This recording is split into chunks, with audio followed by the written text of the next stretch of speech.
right, everybody please be seated. We're starting the meeting. Madam Clerk, whenever you're ready. Roll call. Councilmember Morrell. Councilmember Here. Morrell. Councilmember Moreno. Councilmember Jeruso. Councilmember Harris. Councilmember King. Councilmember Green. Present. Councilmember Thomas. We have 7 members. We have a quorum. Thank you. Before we get started, I would like to take a moment of personal privilege. I know there's a lot of important things, Mr. Jeruso, you're going to cover today regarding the budget, but I do think it's important as president of this New Orleans City Council to respond to what you just saw today. What we just saw today was a breathtaking abdication of the duty of a mayor to do her job. I have been on this council for 4 years. Councilman Thomas has been here for a number of years. Many have been here for 4 to 8 years. We have worked on budgets, literally started the budget adoption meetings late because we were still working on amendments. It is amazing to me to watch a clumsy effort at doing reinventionist history in real time. As elected officials, as government officials, our job as a mayor and council is to do a budget. To see someone up here yelling about the council trying to meet with staff on the days before the budget is closed, and to say that standing up to the council to prevent staff from working. Let me be very clear. This mayor literally called staffers and told them not to work on the budget this week. We are supposed to be working collectively together to avoid furloughs and to protect the quality of life and the salaries of hard-working budget employees. I would point to you, during the beginning of the budget process, the mayor sat at that podium and almost broke her arm, patting herself on the back on how much she cares about city employees.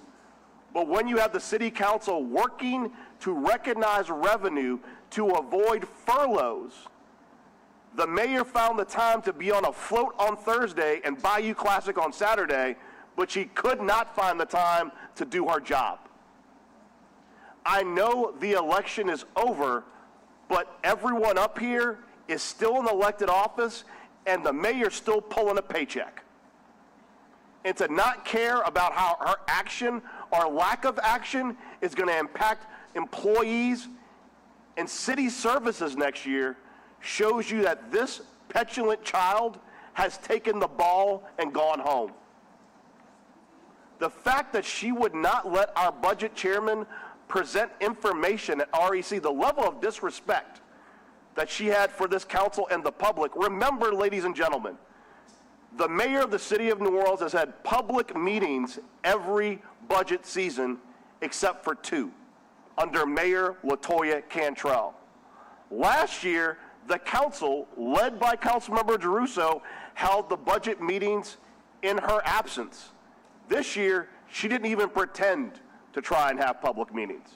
So the only public meetings you had were those council meetings during budget.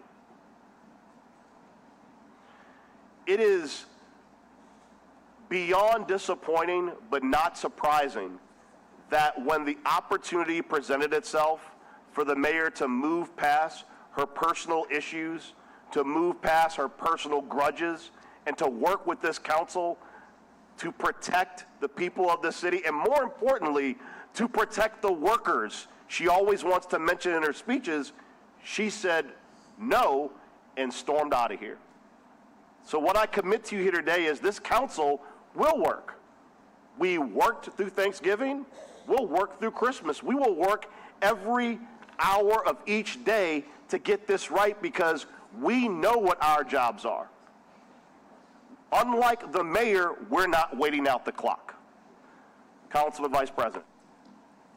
Thank you, Mr. President. I just want to walk through next steps after that REC meeting. What we attempted to do during the REC meeting is to show the different revenue enhancements, which are real dollars, so that we could have the REC recommendation show the new number, which is not 725, but it is right at the $800 million mark, so that we could recognize these additional dollars and put them forward in the budget. Now, after having thorough review from our executive council and also from even former city attorneys opining, as they read the charter, the revenue estimating conference is just a recommendation of that number. The number actually can be verified by other financial experts, and we've even showed the number to Legislative Auditor Mike Wagasback, who understands the revenue enhancements are real dollars and real money coming forward in 2026. So we will be moving forward, at least it's my opinion that I believe we should move forward with the new number, which is closer to the $800 million mark. This is the budget that either myself or Councilmember Giarrusso has talked to the different council members about as to what we'll be needing to do for 2026. But just for official purposes with REC, Mr. President, I will be asking you to call a REC meeting by motion on January 12th, the day that I get sworn into office. And as soon as I get sworn into office, I will come to council chamber and preside over an REC meeting where we will recognize officially these additional dollars.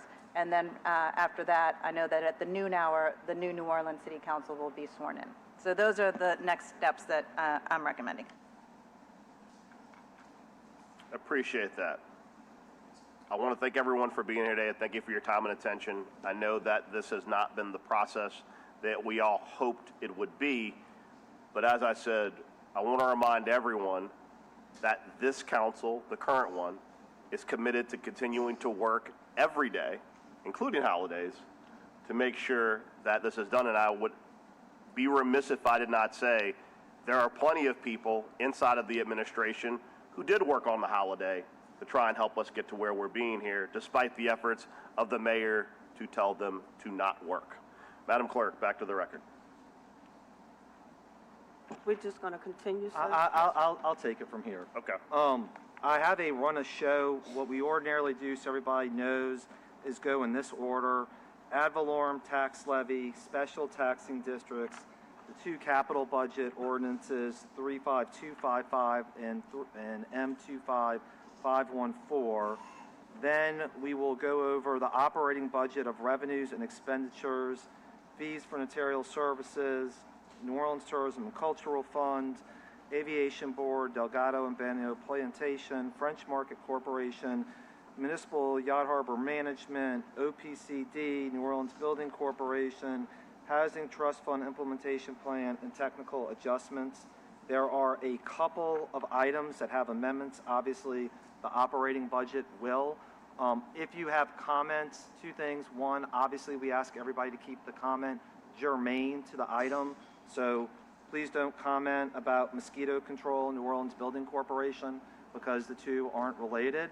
And then if you're commenting on operating, we do have two voting items, but we're going to take comments once. We're not going to comment both on the expenditure and on the allocation. With that said, because we did not have the presentation here, I'm going to start with the REC presentation. I too want to add a few things. First, my view is preparation best petulance, and here this is what we have. It is clear under the charter that what REC says is only a recommendation, and we are going to bring up people who either are directly tied to or are experts in their field to recognize this additional revenue. I also want to say something else. I was asked this question by a reporter, and I think it merits saying. The mayor is right that she asked us to vote on 9 different revenue-raising measures today. We've declined to do that. And I'll tell you the reason why I declined at this moment is because we have ways that we can get additional revenue for the city of New Orleans without sticking it to people first.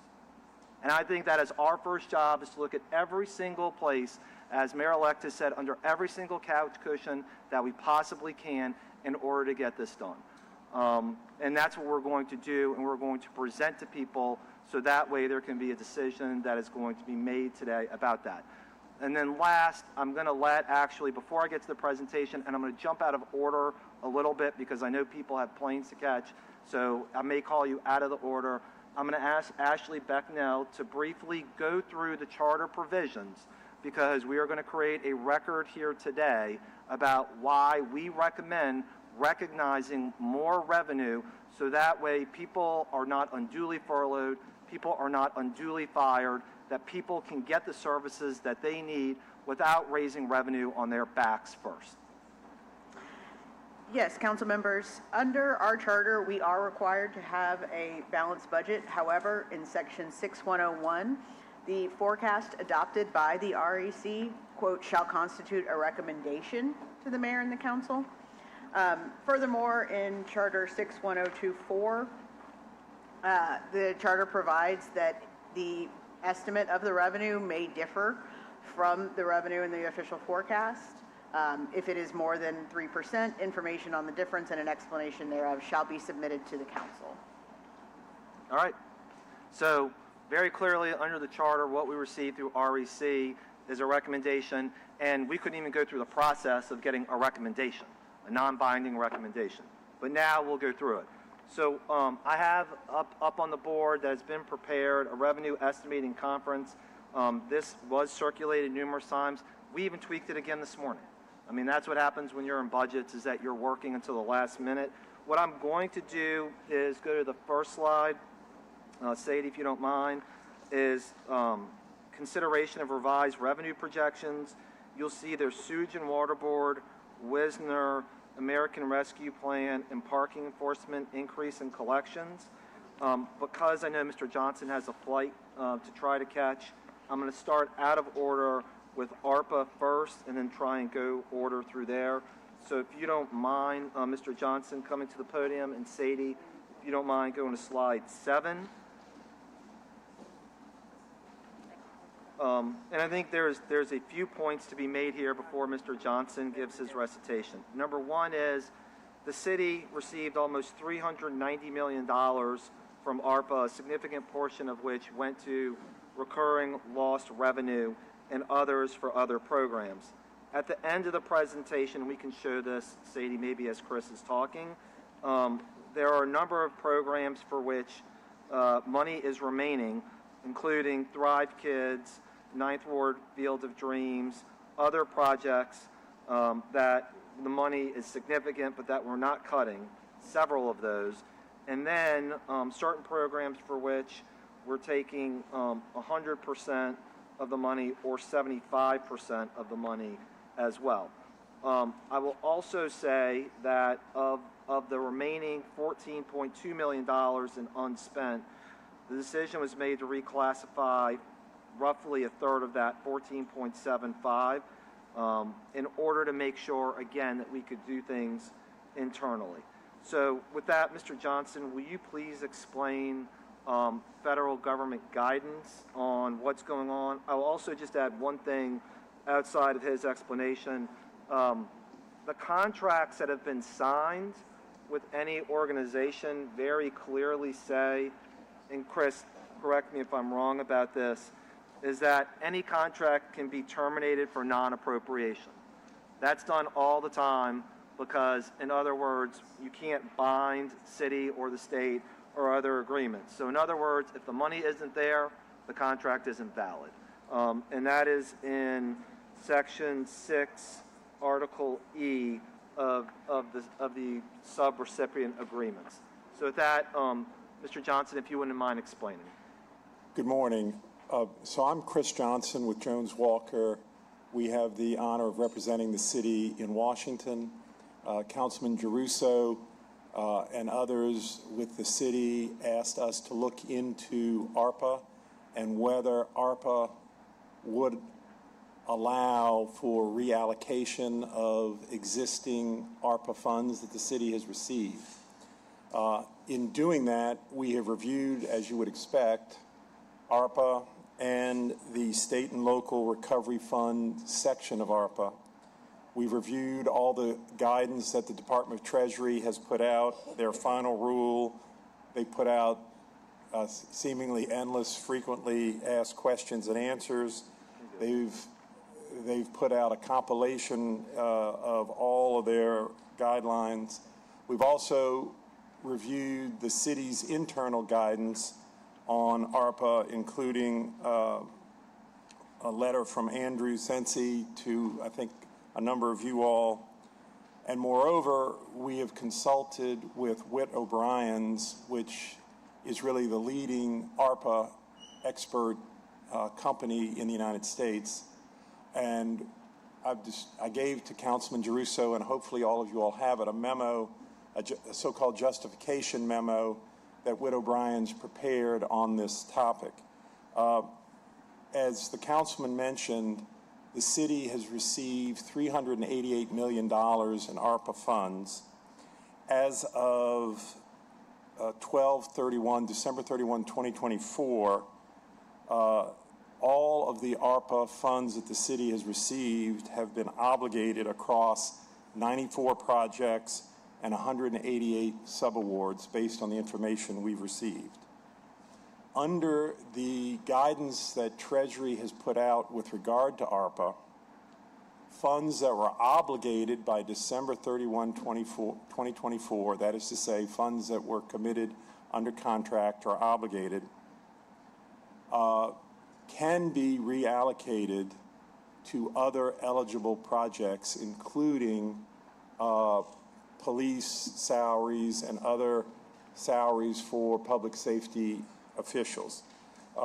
And the further requirement is that any ARPA funds must be spent by December 31, 2026. So if the funds were obligated by December 31, 2024, that is to say under contract, and you all identify another eligible use of those funds, including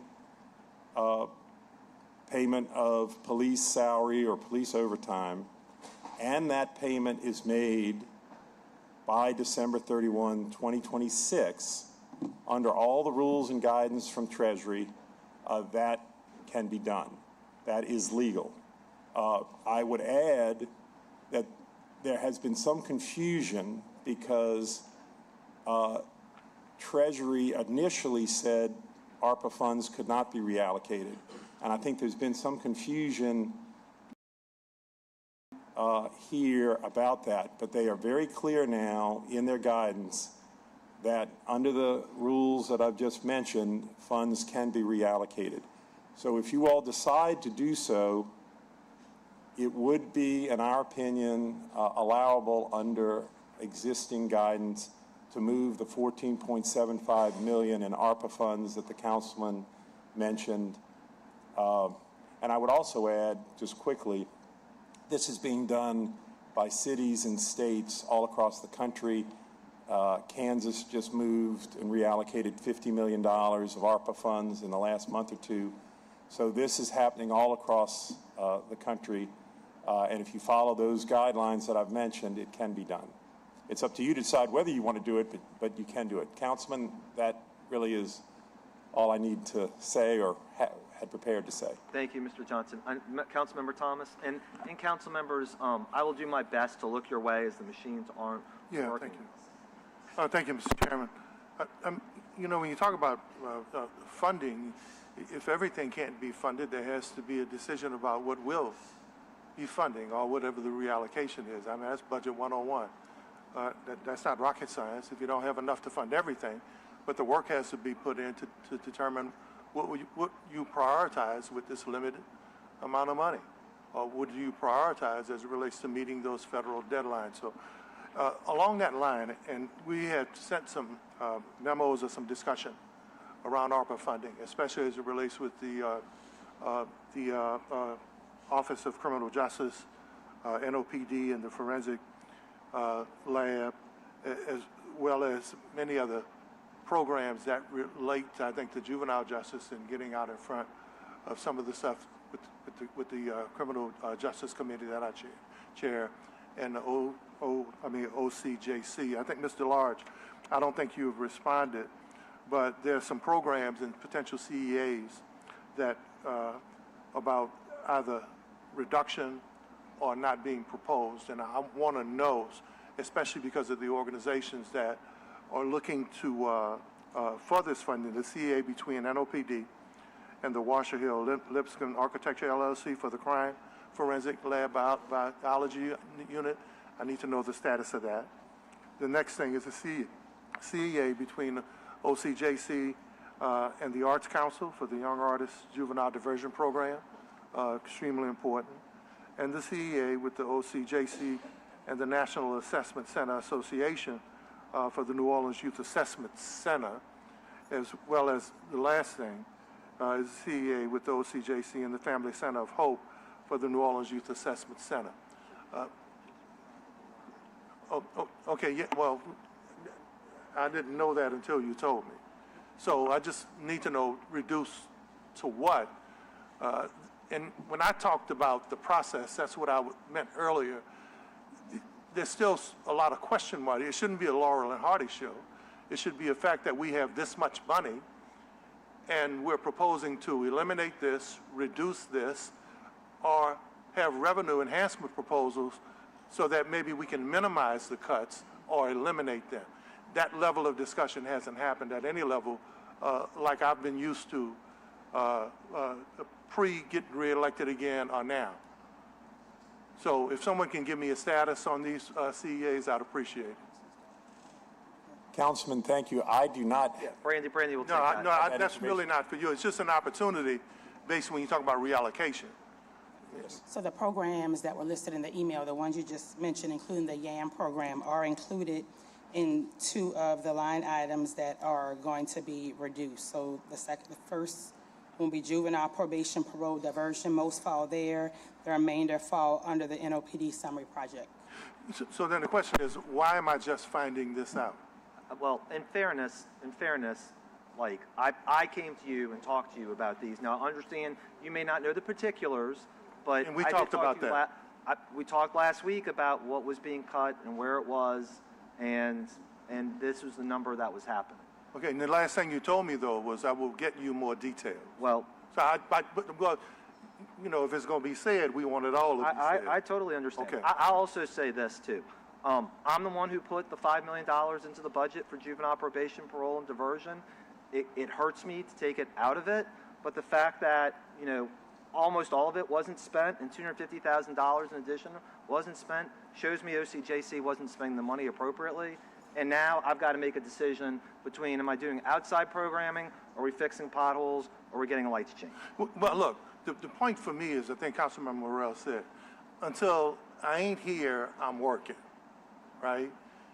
You know, folk may not want to meet with me, may not want to talk to me, may not want to include me, but I'm going to read your stuff. I'm going to remember what was done. I'm going to remember what was said. Just like I got the emails from Montano and the emails from the police department, I'm going to read all of that stuff. I'm not going to take off. So I'm not blaming anyone, but what I'm saying is, if all of the question marks are answered that people have, it's easier to get to a point. Look, I stayed out all the other petty stuff with the fighting with the mayor and the soap opera stuff because that wasn't important to me. I'm not trying to create that on the way out. But until I'm not here, there's a level of effort and a level of work that has to be done for the people who are counting on us, not just me. Because a couple of times there were conversations that were had, and the words, and people mentioned we. Well, who is the we? Is the we not the people in the audience? Is the we not the people up here? So if there are caveats to we, tell me that so I can deal with that too.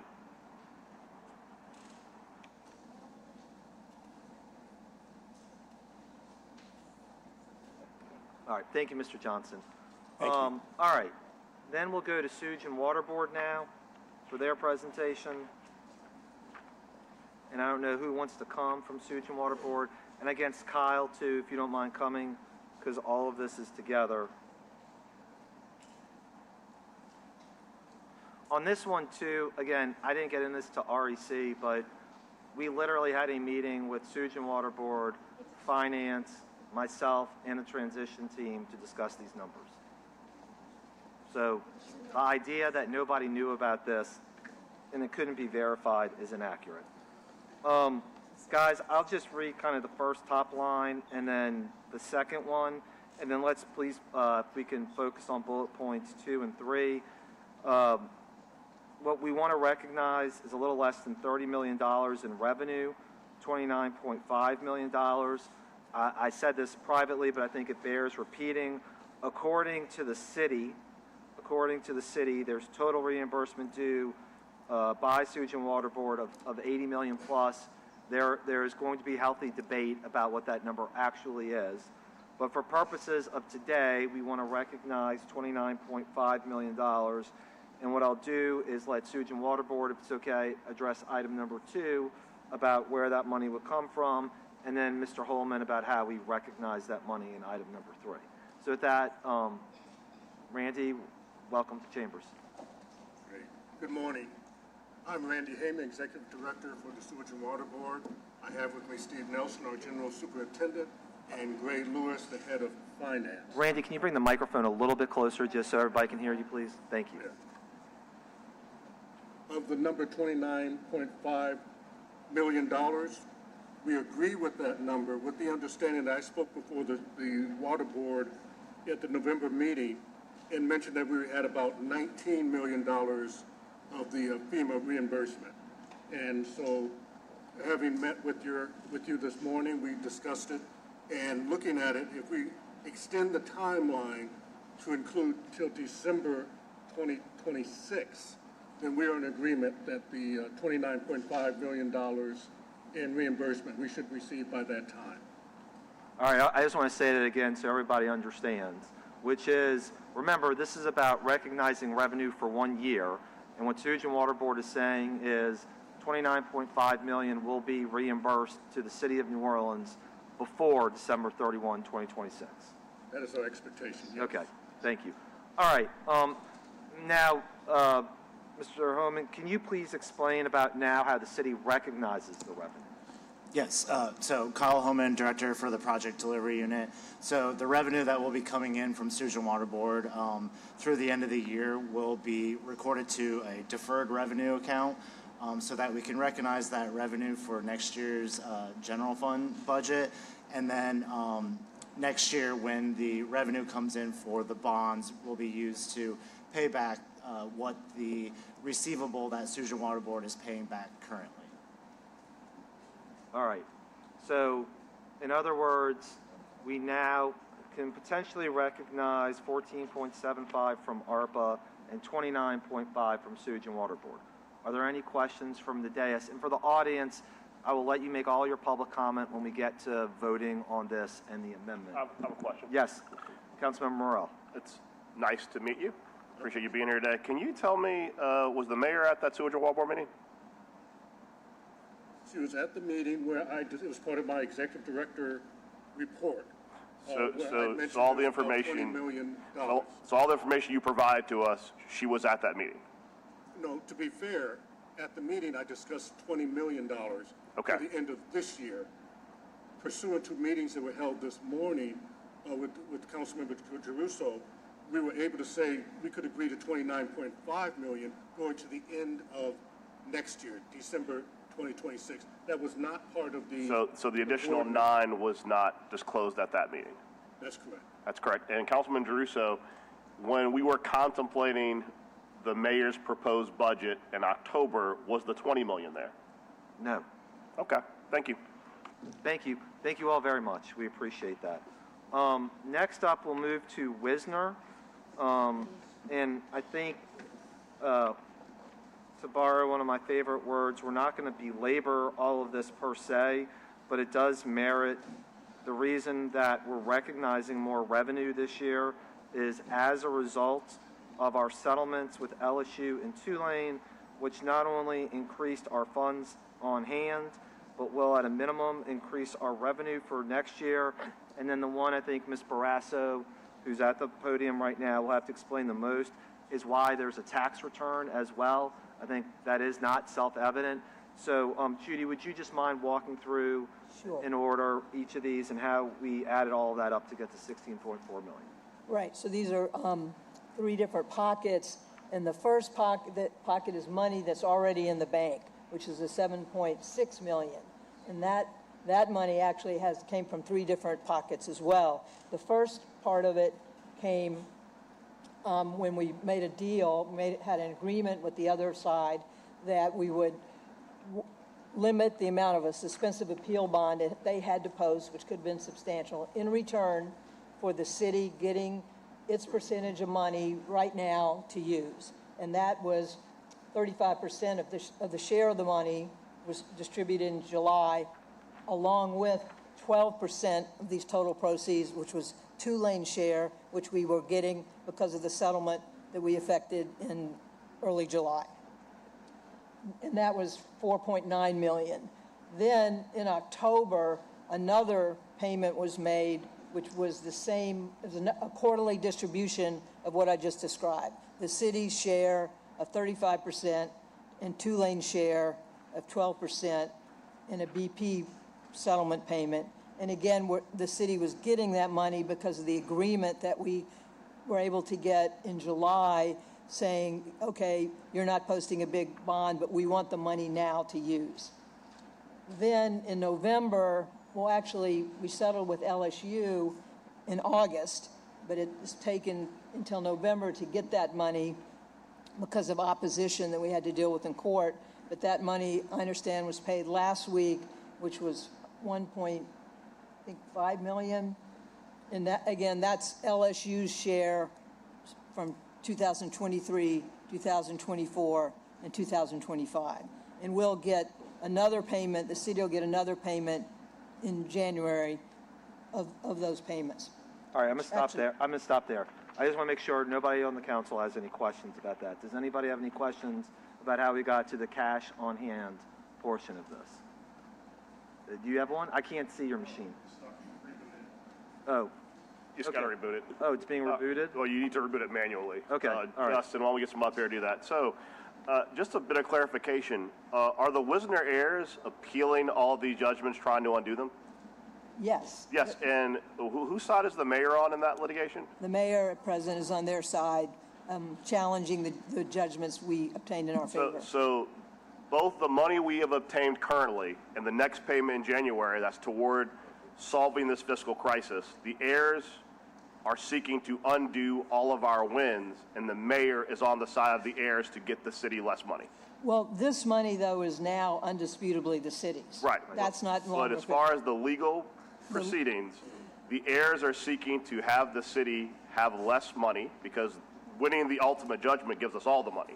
40% is still at stake.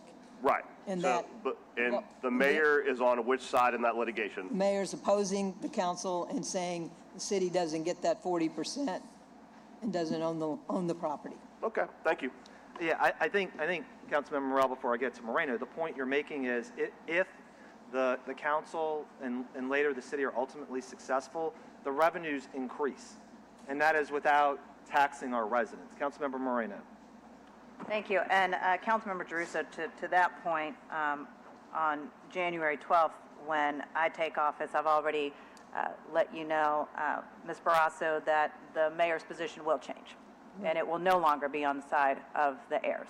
And we'll just get the appeal dismissed on behalf of the mayor. Yes, thank you. And one thing that may not be in here as I'm talking is in January, a quarterly payment is due based on the rest of the 2025 distributions. And so we're being conservative of what you're saying is there'll be even more money. Could be another $1.5 million. Great. Not sure. Great. Then the next category was a projection for what is based solely on 2026. And it's a conservative estimate based on what the net revenues were in 2024, because we don't have the records to show what happened to that in 2025. So based on 2024 net revenues, the city can expect to get during 2026 $4.8 million if we don't finish the appeal.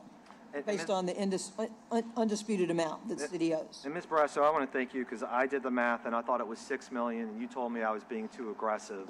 So we moved the money down to a more conservative number of 4.8. Right, and again, it's based on what happened in 2024, and I would think some economists might say, well, you could increase that by 10% or what, but we just didn't.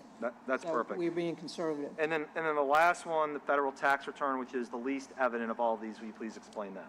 Right, so what happened along the way is when we had the injunction to stop the money from being distributed, so then there was argument made to the court that now the heirs would have to pay taxes because it wasn't distributed, and so that the former trust should pay the taxes. The council objected, and we had a tax expert that showed 60% of this amount never would be owed because it's all going to charities, either the city or these charities.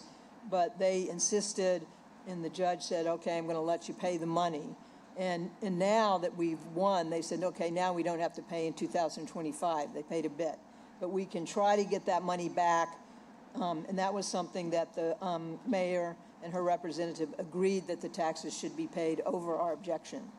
So did you hear that, Councilmember Morrell? I did. Judy, will you please repeat that one more time? That every time we fought these taxes being paid, the mayor, through her representative, was on the other side saying, pay the taxes, even though our expert was saying there's no taxes ever could be owed because it's owned by the city. Right. Or other charities. And I think it's important to point out the kind of ridiculousness of this lawsuit. The heirs have used the fact that the property is owned by the city to avoid paying some taxes, correct? Over 100 years. Property tax. Property taxes, correct. So the heirs have used for over 100 years that the Wisner property is owned by the city to avoid paying property tax. But in their recent filings, they now say they own part of the property, which essentially means, and I know I've said this before to you, Judy, they've been committing tax fraud for 100 years. It would be. Tremendous tax fraud. So yes. my point being that, thank you for highlighting that, Councilmember Giarrusso. It's important. Wisner is kind of an encapsulation of the frustration of this council in that these are all easy wins. In fact, when the council sought to enforce the work done by previous mayors to get sole ownership of this property, the mayor and her representatives have sided with the heirs at every single opportunity to the detriment of the citizens of the city and the city of New Orleans. And to Councilman Giarrusso's point, every dollar we get from somewhere else is a tax dollar we don't have to take out of your pocket. I appreciate your work, Judy. Thank you. And so on the tax refunds, we have to apply for the refund, and hopefully we'll get that. We can't predict exactly when. Great. Councilman, thank you. Hang on one second. Councilmember Thomas? Yeah, how much money is in the bank from Wisner? How much have we received in the bank? The 7.6 million is here. Okay, because there's different information floating around. So you're saying that we have 7.6 million in the bank in hand? Yes, and my only caveat Yes. there is 1.5 was supposedly paid last Wednesday, and I'm not sure if that landed. So You know, there's the a big bank account will difference show between one what's thing, but supposed to be paid, there was a what's in receivable. hand. Right. Excuse me, Mr. DeLarge, I'm sorry. That's fine. So 6.4, if they pull the bank statement, that's what will show up. That's the last total we got from finance. What we received last week, and Treasury verified it, I have a copy of a receivable warrant that came in for the payment of additional $1.5 million. Okay, but how much is in the public is listening to this. How much is on hand? The 6.4 and but the to be 1.5. received, another 1.5 is in Treasury's office, so I think maybe whatever journal or transaction, so it's in a bank account now. The city has the money. All right, There's a well- receipt for that. All right, we need to try to be as specific as possible. Yeah, so just to clarify, so by the end of 2025, and I think this money will count hopefully today or tomorrow, 7.6 Okay. is in the bank. The last two pockets that we discussed will happen in 2026, we hope, All right, and maybe more. okay, thank you. All right. Thank you. Thank you. All right. I think that concludes Wisner. And then last but certainly not least, parking enforcement and collections. And Sarah, not to put you on the spot, but I think a comment was made that there wasn't sure of what the total was. if you add all this revenue together, would you mind just giving us the total to start? Because all you got to do is add the numbers on the top of the page. Yes. So- Good morning, council members. My name is Sarah Shermer. I'm a managing director with PFM Group Consulting. I believe if you add all of these numbers up, it is about 45.7 million. I might be off by 100,000 or so, but I believe it's another additional, I'm sorry, it's 74, thank you. Additional 74 million that could be recognized today. All right, so it's $74 million total. Great. Will you please walk us through better enforcement and collection efforts, please, on parking? Yes, absolutely. So there are two items that we have reflected on the screen in front of you that are related to parking enforcement and collections. The first is an increase in parking enforcement. So the amended budget that will be considered today, or may be considered today, considers an additional 50 parking enforcement officers to be hired and trained in 2026.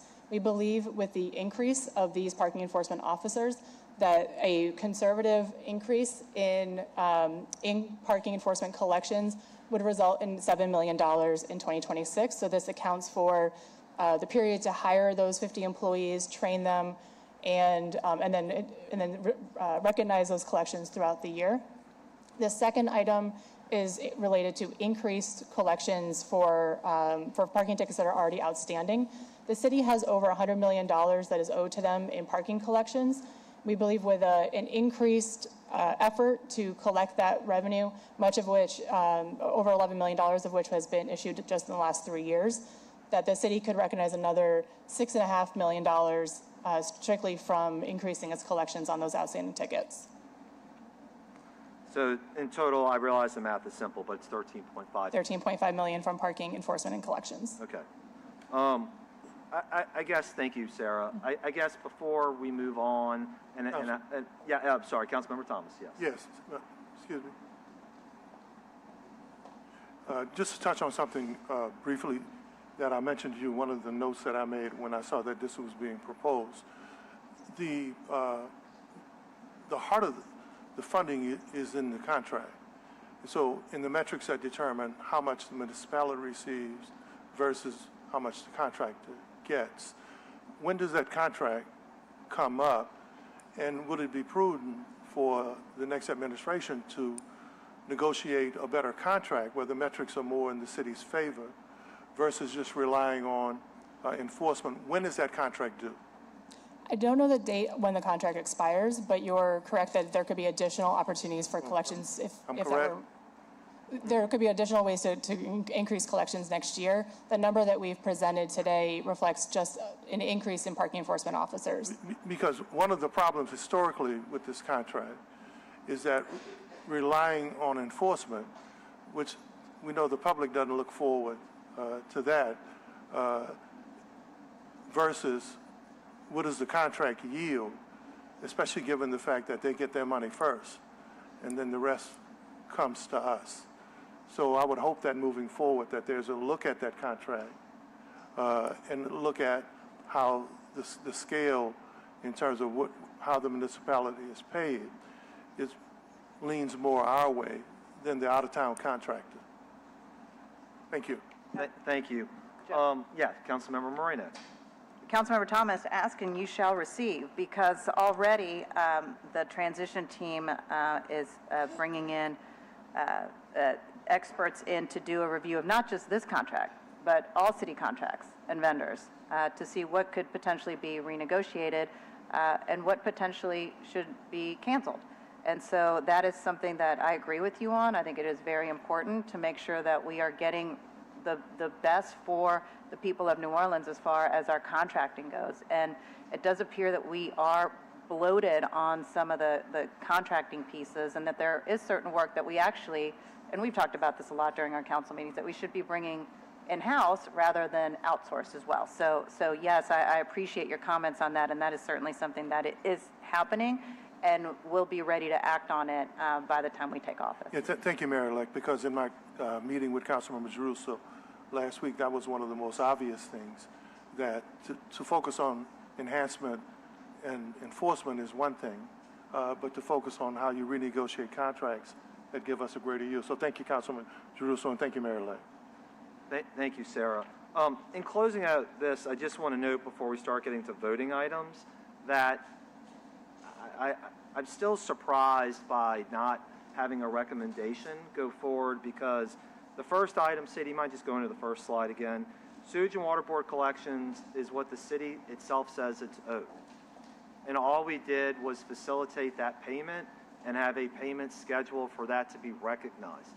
So instead of leaving an $80 million receivable on the books and doing nothing, we're recognizing close to $30 million of that. With Wisner, this was a concerted effort, I think, by the entire council. I want to make sure everybody on the dais gets their flowers on this one, to continue to fight and represent the city's best interests. And as we've heard, we're leaving money on the table because the mayor continues to fight against the council and the residents, and we have an opportunity to increase even more revenue. ARPA is probably one of the hardest decisions to make, but at the end of the day, when we have such a large deficit and we're facing uncertain future, we have to be responsible with our choices, and we have the legal ability to do this, and this is touching a part of ARPA, not all of the money that's left. And then I think, as Councilmember Thomas and Councilmember Moreno pointed out, all we're doing in parking enforcement and collections is what the city ought to be doing anyway, which is making sure scofflaws are being taken care of, and that if you have parking meters, people are actually getting tickets instead of free riding on the city of New Orleans. So with that, I am going to recommend as chair that the amendment to increase the budget to $799 million be the one that we vote on. I know, again, because we were working so diligently, we have 3 different amendments, but I am going to put forward the amendment that recognizes all of the revenue when we get to that item 2 or 3 down. And then what I guess I'd ask everybody to do is let's vote on these kind of 3 or 4 items, and then as we get to the operating budget, I'll defer to the body if they want to take public comment first and then make their comments, or they want to make comments first and then get to public comment. But with that, I think we've exhausted the REC presentation for as long as possible. So members will now take up the first item. Madam Clerk, if I just call out the items, will that suffice for reading them? If I say, for example, we'll take up as the first item ordinance calendar number 35256, which is agenda item number 4, which is the ad valorem tax levy. Have we met the rules by doing that? I'm looking, I guess, Ashley, is that okay? Just to give a synopsis, since it's all on the agenda anyway. And Anita? Yes. Okay, great. Madam Clerk, I'm going to try and take the burden off you as much as possible. You correct me if I get something wrong, though. All right. So, yes. Before we do that, could we approve the minutes? Yes, you did remind me about that. I'll make a motion to approve the minutes, seconded by Vice President Moreno. Please vote your machines. Need one more. Oh, JP's not here. 6 yeas, no nays. Okay, great. All right, so as I said, we're going to go in this order as we customarily do. The first item is the ad valorem tax levy, agenda item 4. It is ordinance calendar number 35256. There are no amendments. All right, so apparently we do need to read the brief because we're under 50 items. How about this, which is, I think I have this here.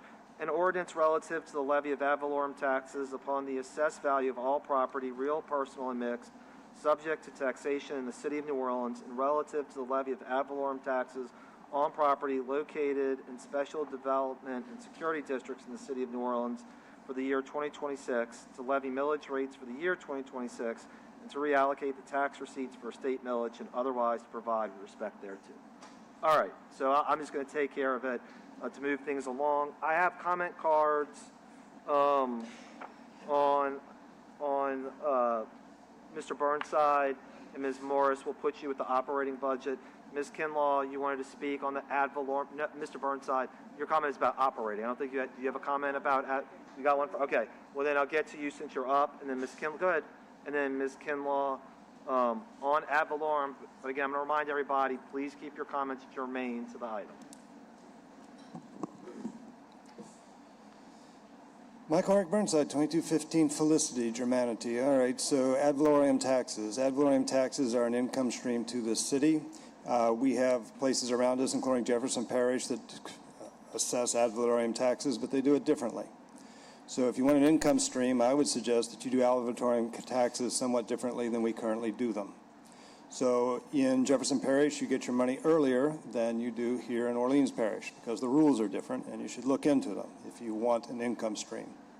Separate from what happens in Jefferson Parish and the fact that they do get their money earlier than we do, I would suggest that the ad valorem taxes should be assessed on a monthly basis because people get paid on a monthly basis. The ad valorem tax is a burden on poor people precisely because that they do not budget their money in such a manner as to be able to pay this. I believe that you can increase the percentages of people paying their ad valorem taxes if you make it easier on them, just like credit card companies make it easier on people to pay their credit card bills, just like the Sewage and Water Board makes it easier on people to pay the water bill. I believe strongly that the ad valorem tax should be assessed on a monthly basis, particularly to residential houses and particularly to houses that have homeowners exemptions. Thank you. Thank you, Mr. Burnside. Ms. Kinlaw?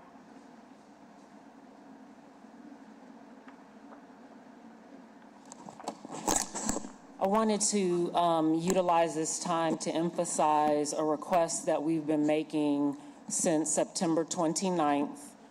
When it comes to drainage. This particular ordinance that's going forward has two sections in it for the mills for drainage. And the key words that I want to point out is for the operations of maintenance of the drainage system, excluding, and I quote, subsurface drainage systems, and that's the section we're most concerned about. So people are paying taxes. There's funds being pulled from the millage, and it says excluding subsurface drainage systems. So everything from the catch basin all the way to Lake Pontchartrain is what we're focused on, in addition to and separate and apart from what we've been naming regarding green infrastructure. So that is why we're saying, and we have been saying since September 29th, we're glad to see you combing the coffers for the ARPA funds, which we said were always there. We don't want to see those funds be used for the police. We don't want to see funds from the emergency fund that now has been solidified, used for the police. We are saying that safety for the public means an efficient drainage system, which means that we want to see the drainage system being funded. And so while the Sewage and Water Board was here and we're talking about the JIRR funds that have to be replaced for reimbursement from the federal government, there's no indication from the proposed budget from the current mayor or what we see into the future regarding this 9 months period of time prior to the $50 million bond that was approved for drainage. We'd like you to speak to that. Thank you. Members, Ms. Force has been sitting here, and I meant to bring her up to discuss. Did you want to add anything, Mara, about the presentation that we made today? I know you were here and prepared to vote. You don't feel like you have to, but you said you might want to. So if you have nothing, that's fine. If you want to say something, that's fine. Should be on. Can you please turn the microphone on? I just want to thank you for giving me the opportunity. I think it's very important that we look at everything that is on the table and that we have an opportunity to consider everything. As a member of the REC, I would have appreciated the opportunity to be able to look at everything and discuss it with everyone today, but I understand that this is the process that is happening, and I thank you for doing this in an open and transparent forum. But everything that I hear today is something that I would have been happy to agree with what I think the council is going to be doing. So thank you so much. Thank you, Ms. Force. All right, so on item 35256, I will move for approval. Seconded by Councilmember Green. Please vote your machines. 6 yeas, no nays. Also, in case anybody's watching, given the delay with REC, we have your comments that are online, and we'll post them. I didn't get a card. If you want to come speak, Morgan, you can, but I didn't get a card. So you're more than welcome to come speak. And I guess I would also ask, if you put in a card, please like wave and yell at me before we vote, so that way I can see you, because I want to try and obviously get everybody. Good morning. I would just like to say briefly that as the citizens are the taxpayers who are the investors in this city, if 60% of the property parcels in this city are tax exempt, we're carrying the burden on the small homeowner, the small business owner, who have been incredibly burdened, particularly since the uneven and failed recovery from the double hit of COVID and Ida. 30,000 people have left the city. The tax base is deteriorating. So please, we have to make everybody pay their fair share. This has gone on too long. We also have to look at the millages that are dedicated to Audubon Institute, who has been getting millages from our property taxes for years, decades. They recently went up on their family plan for admissions. So please look at 60% of property parcels who are tax exempt. Thank you. Thank you very much. All right, well, we're going to move on to the next item, which is item number, I am moving on to the next item, which is ordinance calendar number 35257, which is, you know, Angela, can I just say this? You're being unfair to everybody in this audience. We are trying to move forward with what's going on, and so you are delaying it unnecessarily by interrupting. You are. You are. All right, I'm gonna move on ordinance calendar number 35257, special taxing districts, agenda item number 5, an ordinance to levy fees on property located in special security and improvement taxing districts in the city of New Orleans for the year 2026, and otherwise provide with respect thereto. There is an amendment to this ordinance.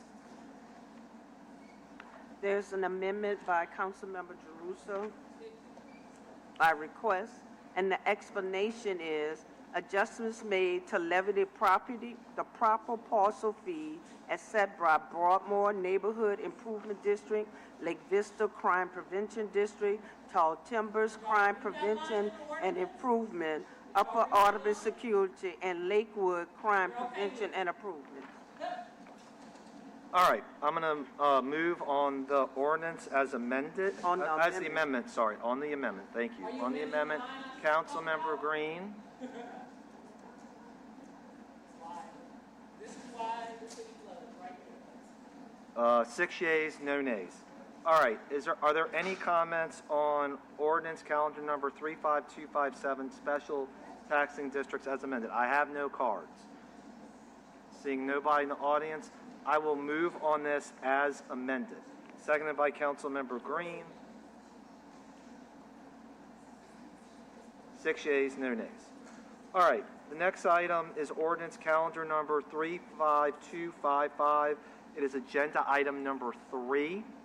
This is an ordinance providing a capital budget for the year 2026 in accordance with the provisions of section 3117 and 42061F of the city charter, and otherwise to provide with respect thereto. Are there any comment cards on this one? Yes. Okay. So with this, Ms. Morris, I have a card for you, but it says general fund revenue forecast, and this is on capital. So I'm going to put it aside for a second. I'm sorry. No, we're going to do number 1 in two items. So it'll actually be number 5.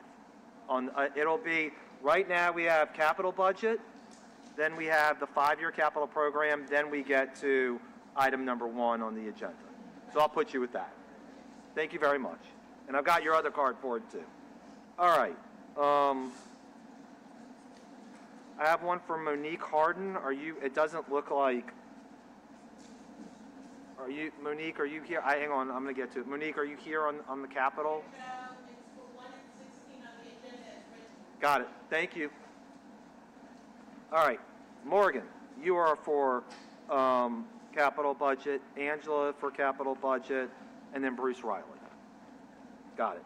Thank you. Thank you all. I appreciate it. I'm also on number 1, Betty Perez. Okay. Thank you. Okay, moving around a lot. So capital budget, I'm going to go back to the idea that we need to reinvest into our citizens, who are the investors of the city. We are the taxpayers, and capital projects should reflect that. If we are in a incredible broken situation in terms of our finances, we have to take care of, just like if you own a home, you have to take care of your roof, you have to take care of your house if you're going to survive. So if we're looking at capital projects that enhance other people's profitability, meaning are we going to pay for somebody else's development so that they can profit off of our city? I think we need to re-examine that. We need to absolutely prioritize the people and how we're going to go forward.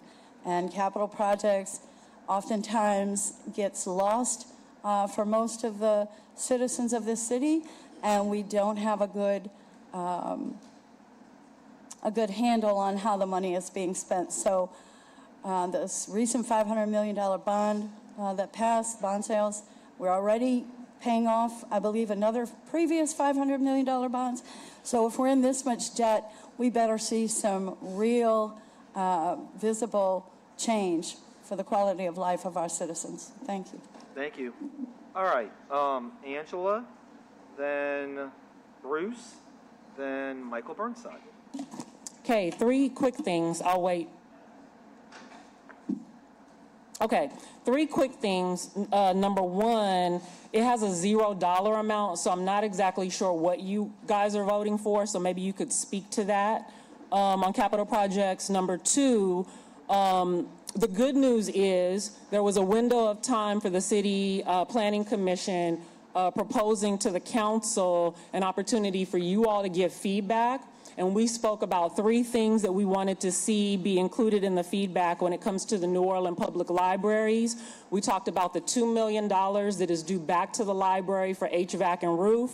We talked about the $2.5 million that was taken from the library that needs to go back for archives. We know that there was money taken for the infrastructure of the jail, which we did not, as the public, agree to, and you all indicated that that money could go back, and we would like to see it go back.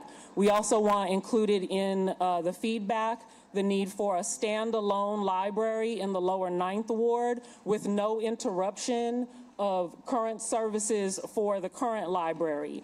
And I want to double down again when it comes to capital projects, because we know that there's funding going to capital projects, and we do not see the evidence of any designated investment in any of the infrastructure connected to the drainage system that has to do with everything from the catch basin, which the public has been spoken to about over and over again, all the way to Lake Pontchartrain.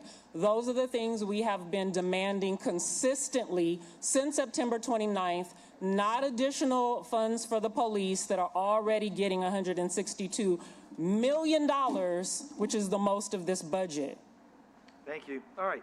Bruce, and then Michael.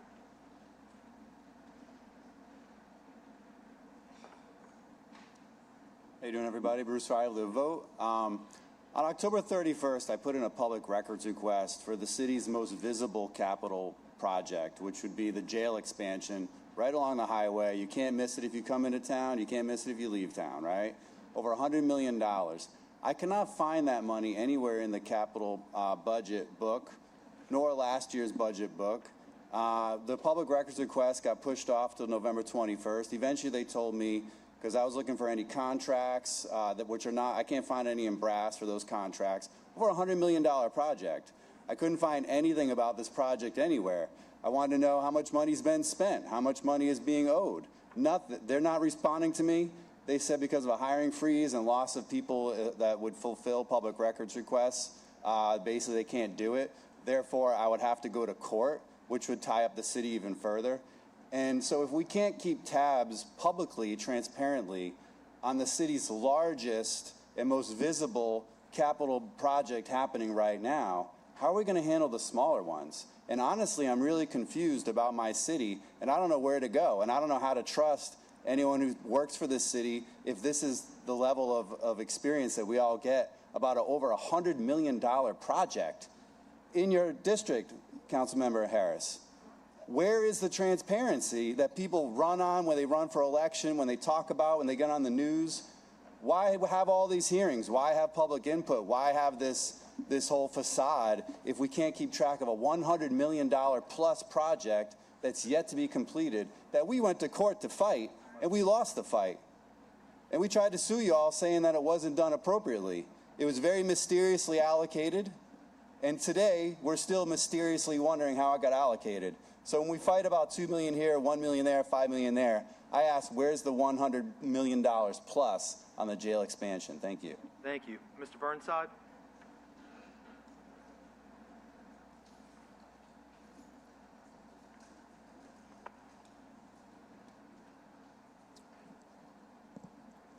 Michael Eric Burnside, 2215 Felicity. So I've come here often and won't be coming here soon. I have material change in my physical condition and mental condition that encourages me to step out of the public light. The capital budget has always been a difficulty for me. Unlike the other budgets, there's not a revenue and expenditure. I realize that today we're going to lump operating together and separate and not speak to the revenues and expenditures separately, which I don't agree with. Capital has never had a revenue. Capital is only an expenditure, which makes capital magic money. And most of capital comes from FEMA. And FEMA is seen as magic money. And we never see it coming in really, and we never see it going out really, and we never see it circulating really. Only the people who have access to paperwork see that, because the FEMA worksheets are changed often. I have tried to follow it. Some things are canceled. A couple months later, they're reinstated. It's a magic flow of confusion. I went to the City Planning Commission. I participated in the capital budget hearings, and I had a rather negative experience at the end of it. A man young enough to be my child decided he could disrespect me in public, and I left. So the capital budget is a strange thing. We don't seem to put a lot of money into it because we're going to put in $410 million because we passed a very recent bond issue. But we can reimburse FEMA with that money. And we owe FEMA more than $100 million. Possibly as much as $200 million, but I'm not sure because I don't know which emails I read to trust. So if we're going to build a new city hall, if we're going to do all these things, it is incumbent to make the capital budget more transparent. Thank you. Thank you. I just also want to remind everybody, while you come up, Joe, that the council voted on the upcoming bonds, and for infrastructure and drainage, we identified each one by project. And I know my last newsletter, the one right before that, had all the ordinances with those, and I think we also broke them down by district too, in case people wanted to see. Yes, Joe. Oh, can you put the mic on for Mr. Threat, please?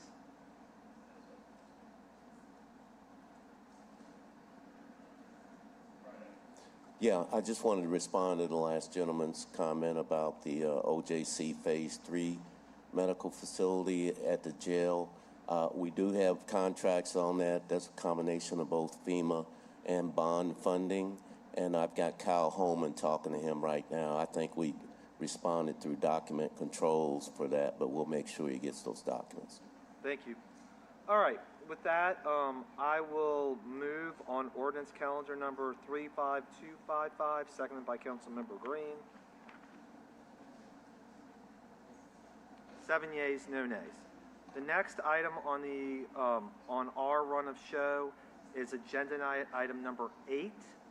It is motion number 25514, 5-year capital program. This is recommending projects to be funded for the remaining 4 years. The 5-year capital program, 2027 to 2030. We have no amendments. Mr. Burnside, are you putting a card on this one? I did not, actually. Okay, Angela and Morgan, all right. Councilmember Harris will handle this item for just a second. Thank you.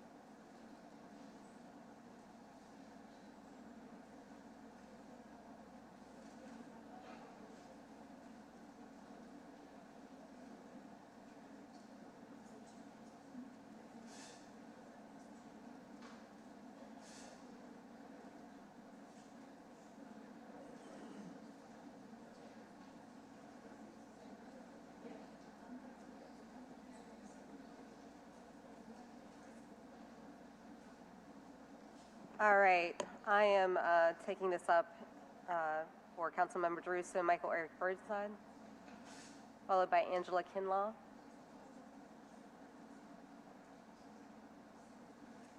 Followed by Morgan Clevenger.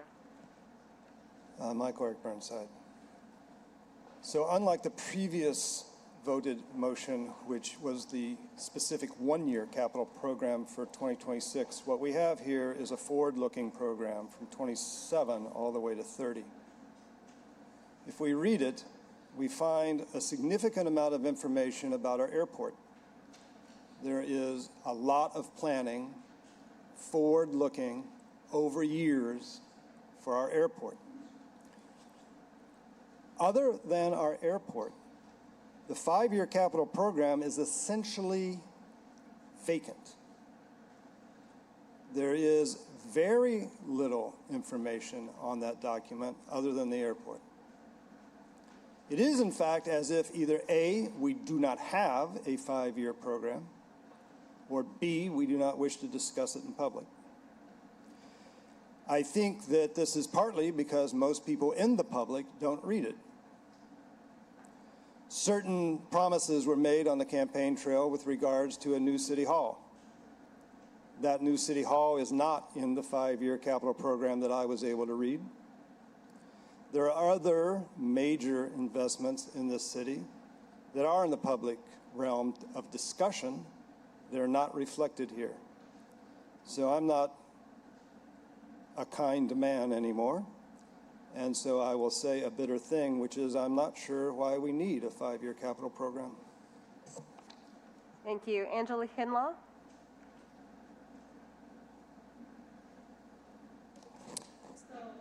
Capital projects gives us an opportunity to really focus in on public safety for real by proactively investing in the needs of residents across the city, children and families, and all residents, documented and undocumented.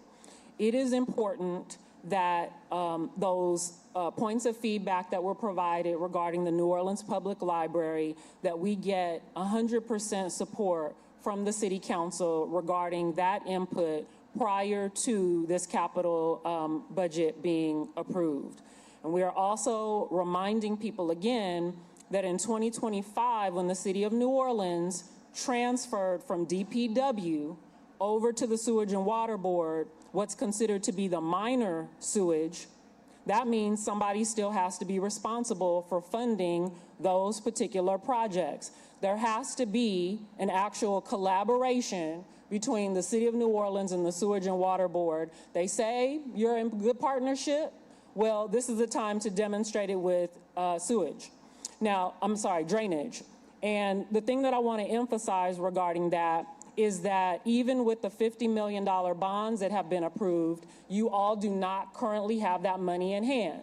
So that puts us in a position where we may have up to 9 months where there's no plan being executed. We are demanding the hiring of a designated fleet specifically for drainage that is paid a living wage and that they are recruited, trained, and retained and paid for such. And we expect you to use this current budget season to ensure that happens. Thank you. Morgan?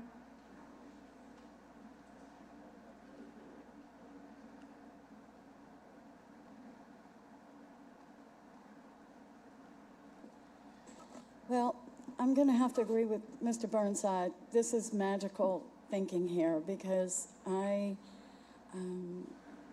haven't read or seen where this 5-year plan exists and what it really means. I think most citizens would have to say the same. And if we're going to go for transparency and accountability and keep spending our money and keep putting us in debt, we need to know. We need to know what recommended projects to be funded for the remaining 4 years of the 5-year capital program. Thank you. Councilmember Green. I'd just like to make the public aware, and I just clicked to it, that the 5-year plan includes a plan from the French Market Corporation, the Mayor's Office of Resilience and Sustainability, the New Orleans Aviation Board, the New Orleans Building Corporation, the French Market Corporation.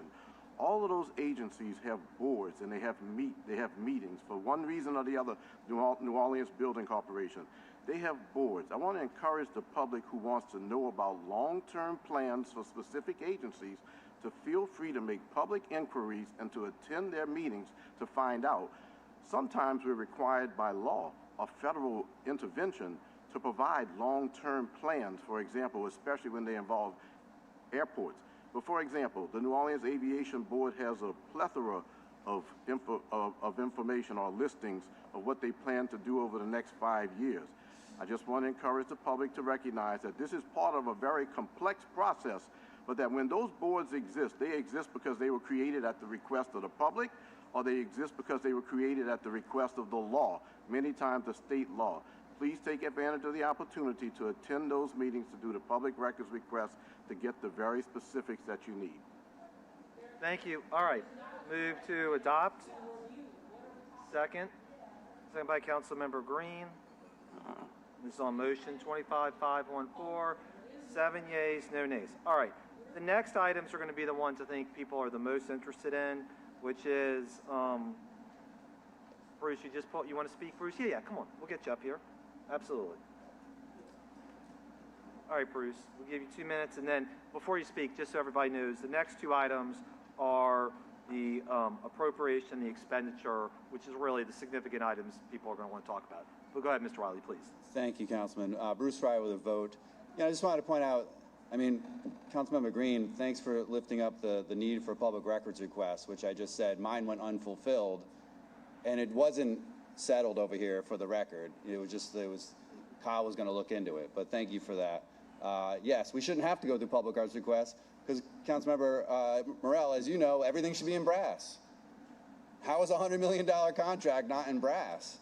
But going back to the 5-year plan, I mean, we'll spend $1 million on a fence around a courthouse, but we won't spend any money on community health workers. We won't spend any money into our public health model that we should use to try to prevent people from getting into trouble, trying to prevent people from going wayward. Where's the money for social workers? We can't solve everybody's problem with a football field. I love football. I may be the biggest football fan in this whole place.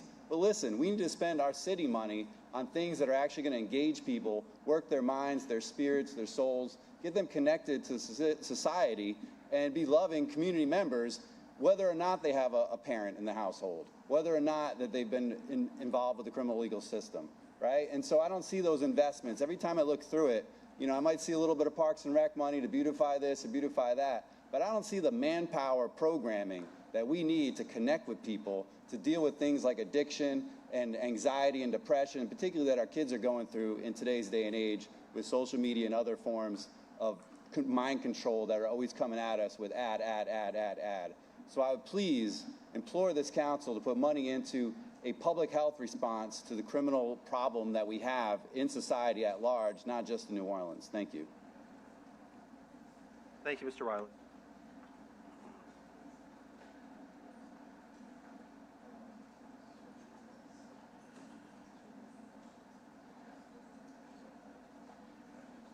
All right, so now we are on agenda item number 1, and I do have some cards. I will get others in. I do think we need to get the amendments circulated to other council members. I know they've been going out, but I think a hard copy, if they haven't been circulated, it needs to go right now. Let me read the digest for ordinance calendar number 35253, operating budget of the City of New Orleans, an ordinance approving or providing an operating budget of revenues for the City of New Orleans for the year 2026 in accordance with sections 3116, 42061F, and 6102 of the Home Rule Charter of the City of New Orleans, and otherwise with respect thereto. There is an amendment. This is the omnibus, which we offer. Madam Clerk, do you want to read the digest on that? We have amendment number RB Omnibus. This amendment contains a series of adjustments to revenues to be recognized in 2026 in the general fund. These revenue adjustments will have corresponding expenditure adjustments in amendment number EB Omnibus. I also have one other thing to read. Okay. And this comes from the actual amendment. This amendment contains a series of adjustments to appropriations in the general fund and the priority multi-year project fund, Fund 1183. The priority multi-year projects fund accounts separately from one-time or temporary projects or programs funded by one-time or temporary revenues. That is the amendment. All right. What I plan on doing is voting on the amendment first and then taking public comment before we vote on the ordinance as amended. Does any council members have any comments about the amendment which would just candidly deviate from the budget we've been presented to add the $74 million, which is painstakingly detailed? And by the way, might I also add that nobody from the administration said it was wrong. They said they didn't study it. They said they didn't know about it. Untrue. But nobody could say that $1 that's in there was incorrect. Councilmember Thomas? Yeah, I mean, first of all, when I spoke earlier about communication and the process, that's basically one of the things that was frustrating about this is that I know you guys are working on transition and working on something that doesn't burden the public or doesn't balance the budget on the back of the public. But it was extremely frustrating not hearing both sides so that you could have something to compare to. And when I made my comment earlier about the budget process doesn't stop, you still have an administration, you still have a CAO, you still have a capital projects team, you still have departments that is still their charter responsibility to talk to you about what's being proposed, and even in lieu of transition discussions about the discussions that are having, when there isn't a we involved in those discussions, there are certain people involved in those discussions. So I only have really one thing to go on, and that's what's being presented here. And that's extremely frustrating, extremely. Thank you. Councilmember Moreno, then Councilmember Morell. Thank you. Once we put together this amendment, if it passes, then it's pretty much what we've been talking about as far as the budget for 2026. And what the budget for 2026 does is it ensures that essential services are fully funded. We also added in essential services the Council on Aging. They are not receiving any reduction. They'll remain at the same number that they had last year. In the mayor's proposed budget, they had a reduction.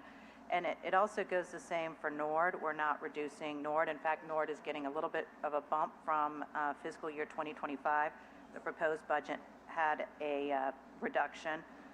For the essential services like sanitation, in the proposed budget, there was a $20 million reduction to sanitation, which would have eliminated things like recycling and been very detrimental for services as a whole.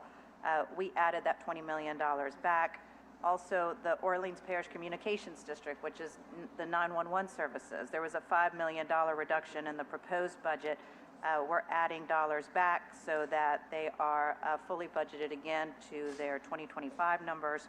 And then the other piece, too, that I think is important, and I know that this is very important to members of the City Council, we're adding roughly $1.5 million to the City Council to be utilized if they'd like, in 2026, it'll be up to the city council, for the Recreation and Culture Fund. Because while essential services are incredibly important, so are supporting many of the organizations that do amazing work.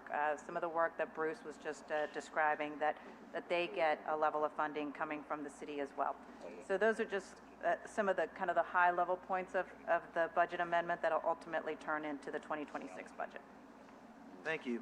Councilmember Morrell? Thank you. I want to start by saying I share Councilmember Thomas's frustration. Honestly, the missed opportunity today was that had Revenue Estimating Committee allowed the presentation that Mr. Giarrusso had prepared, it would have given us the opportunity to have the CFO, the CAO, and the mayor herself actually ask questions and have a dialogue over all of these different numbers that we found. Rather than take that opportunity to have a collaborative conversation in public about any concerns they might have had, the mayor chose not only to limit how much council members could speak, but also to not allow the presentation, even if REC decide not to vote for it. So to Councilman Thomas's point, rather than have that public discourse, the council had to go it alone, and that's a really missed opportunity. The second thing I want to say, I know Mr. Wagasback's out there, and I appreciate you being here. I know that there are some individuals that are unhappy with the way money is being moved around this budget. And certainly, if we did not have the crisis that we currently have, we would not be doing this. But I would not leave here discouraged because, A, this is a conservative budget. Due to the conversations we've been having and the level of problems the city is facing, the council and the mayor-elect will be budgeting at least monthly, if not weekly. If new revenue is recognized in the future, there is always an opportunity, as we look at our priorities collectively as a city, to maybe fund some programs that aren't funded currently, but this budget was always going to be Sophie's choice. There was no way that we were going to be able to take care of everything that we want to take care of the moment the current year's budget imploded. And I know, speaking for many council members, there are a tremendous amount of nonprofits that are negatively impacted by the retraction of the council fund. And that is very, very, very painful, but we have to balance the interests of city employees and basic services. And certainly my hope is that as we go forward and recognize more efficiencies and more revenue generating measures, including issues that the mayor-elect has already agreed to work with at the legislative level, we will be able to restore some of the cuts that are being made. But it is incumbent upon us today to have a balanced budget that is based upon all the funding we have that maximizes the resources we have to those essential services. Thank you. Thank you. Councilmember Thomas? Yeah, first, because I'm a person who likes to give credit where credit is due. Thank you for the assurance that the Culture Fund will be reinstated. And I was saying earlier, it was very difficult to talk about voting for a budget because it didn't seem to be the level of communication, negotiation that would give us a budget, but we have to vote on the budget that is before us. The Culture Fund, Councilmember Morrell, which I know is your godchild, is important because we know the multiplier, the effects of that. Now, some may have criticized it or thought that maybe it was just a slush fund, but it seems to be more reliable than the multipliers that are used to say what Super Bowl is going to give us, what we thought Taylor Swift was going to give us, or what we thought special events were going to give us. What we know now is that they don't yield the windfall, or they don't yield the monetary benefit to this city. But what we do know is that money that we put into the hands of community groups who leverage that for their programs, who leverage that to employ people, who leverage that for the children that they work with, we seem to know what we get from there. And I would just hope that as we continue to take a look at that, we would apply those metrics to our multipliers to a lot of different places where we've relied on the city investment for funds that don't materialize, whether it's a football, or whether it's a state stadium, or whether it's giving up our revenue so that multi-billionaire owners can benefit from losing the concession fund, losing the lost penny, or when the business community defeated the drainage millage in 1990 that would have yielded $155 million that could have been bonded out into hundreds of million dollars. Maybe this is an opportunity for the next administration and council to really kind of right size and right program what really works. But I'm gonna take this opportunity right here to read. This is why I thought that it was important for, especially Councilmember Morrell, after your Instagram, I don't really, a lot of times it's not me on Instagram, guys, it's people who I work with. I usually don't pay attention to it. But when I watched your Instagram moment about how general fund money was being used for capital projects, first of all, I didn't want to believe it.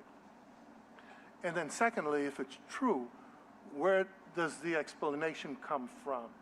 And if you're doing that, what's the backup plan to replace the general fund money, especially given the projections for shortfalls that even Ray Charles and Stevie Wonder could see?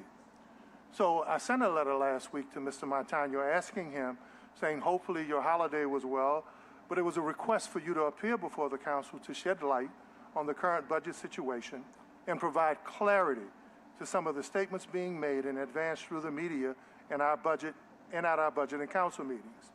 I think the public deserves better answers and more clarity about how we got into this financial situation, as well as more specific answers about what caused the shortfall.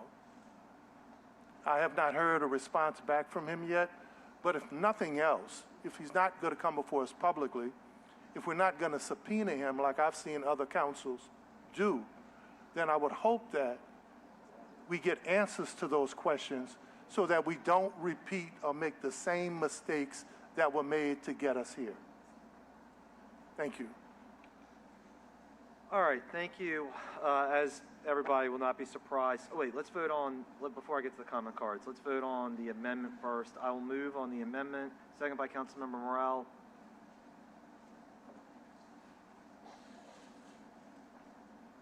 Seven yeas, no nays. Before we get to the comment cards, I just want to really particularly thank everybody in the administration, particularly Brandy, who worked so hard on doing all this. Appreciate all that. I know my staff, Leanne and Claire and Sadie and Councilmember Moreno's office were here late last night trying to get things ready. So it goes unsaid often how much work people do behind the scenes. I really do want to thank them. All right, since I think I have about 17 cards here, so what I'm going to do is let everybody know about 4 or 5 at a time so you know where you are in process, and we'll just cycle through from there. Mr. Burnside, Ms. Morris, Ms. Harden, Ms. Gemma, and then it looks like Josephette Rosenzweig, but we'll start with Mr. Burnside.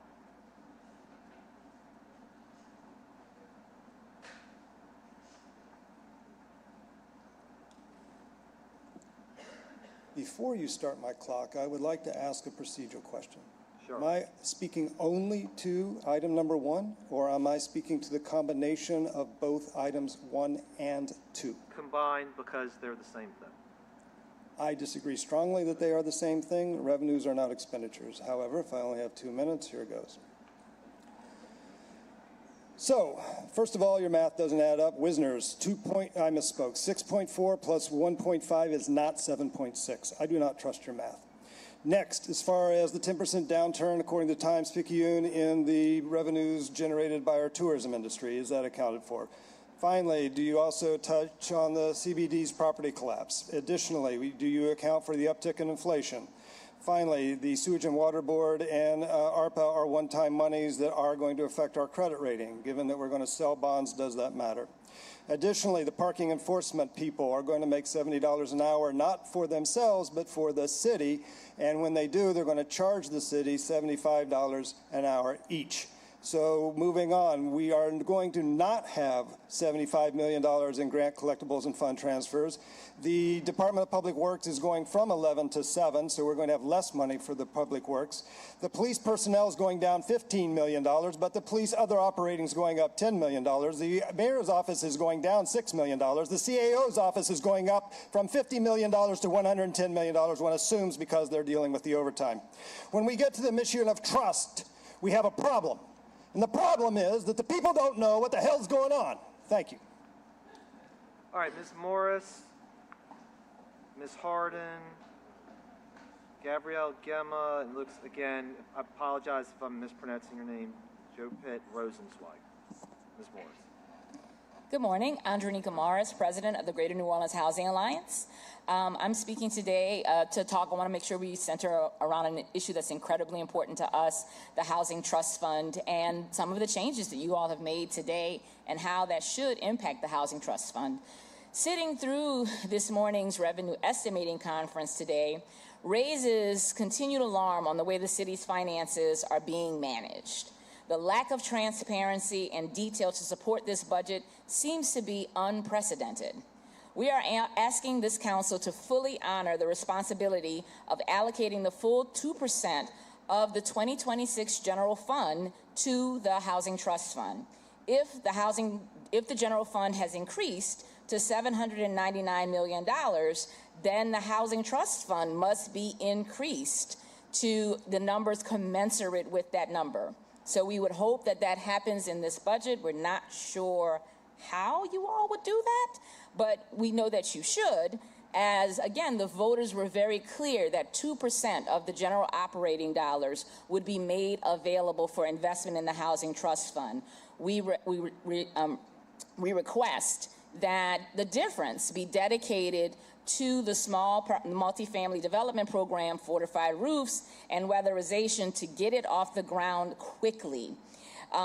We want to make sure that, and I'm also asking, like I've heard other people ask also, is there an opportunity to have a conversation or for you all to discuss the fact that you have changed the general fund, you amended the budget, does that actually also affect the expenditures, because you've collapsed this all into one item.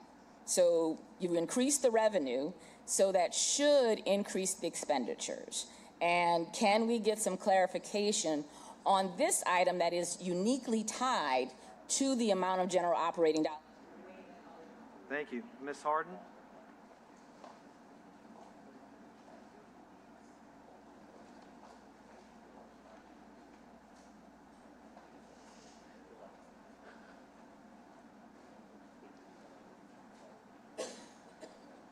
Good morning, Monique Harden. I'm one of the 75% of New Orleans voters who last year in November approved the Housing Trust Fund, which is now part of our great city charter, allocating 2% of our general fund for affordable housing for low to moderate income residents in the city. This can do a lot of good where our housing costs are exorbitant right now and people are struggling and having to make serious sacrifices to be able to keep calling New Orleans home. In terms of that 2%, my grandmother would always say, when someone is giving you a percentage of something, always ask of what. And that's where things get a little tricky for me, because we have the proposed budget from October that was some $725 million. Councilmember Giarrusso had, as I'm following it, had indicated that it could be amended to $799 million. And then we have the work led by Councilmember Moreno that finds additional resources to $801 million. I think it would be really helpful if you can let myself and the public know, what do you right now have established as the revenue total? It's $799,750,000. Okay. So what that would do for the Housing Trust Fund, it brings it to about $16 million, that's 2%. And the recommendation I guess we're going to get to it a little bit later, but the recommendation is for a total that was based on the lower revenue, the revenue part of the proposed budget. And so those adjustments should be considered for. Thank you. That's your time. Gabrielle Gemma, Josephette Rosenzweig, and Betty Perez.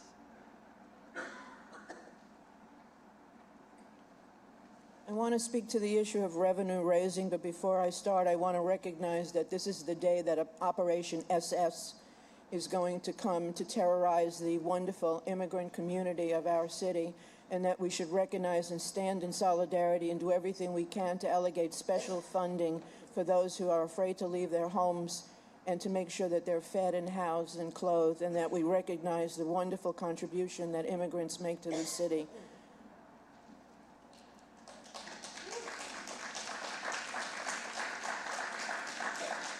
The good news is that I see a lot of unity between the council and the previous mayors, the current mayor, and probably the future mayors.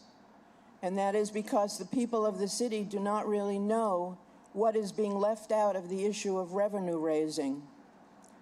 This is the beginning of an attempt to really educate our residents on where the money is not coming from in the city, while new fees and taxes, and that's what raising the parking fee is, a new tax that will be raised, or furloughing once a month city workers, or any of the things that are being planned to raise revenue. And this is it. We want a full accounting of the tax breaks given out through the Opportunity Zones program, through the Quality Jobs program, the restoration tax abatements, the industrial tax exemption program, and the pilot programs. We want a full accounting of how much public money is going to the Omni Convention Center proposal, how much in property tax abatements, how much in free land, and how much in sales tax abatements.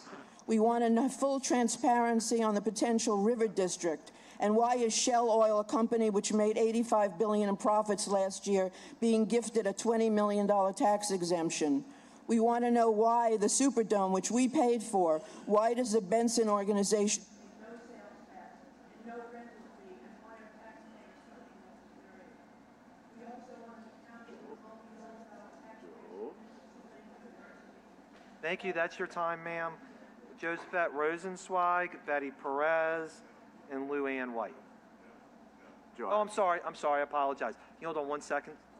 The council member Morale and Green, you can come to the podium. You don't have to go away. They've asked to speak, and I missed them. Real quick, the council did not choose to increase parking fees. Instead, what the council did with the ordinance that I have prepared is extend the amount of time that one can pay for parking, because that is a quality of life improvement without raising anyone's rates. We already are very aware of the high cost of parking fees, especially for our service industry workers.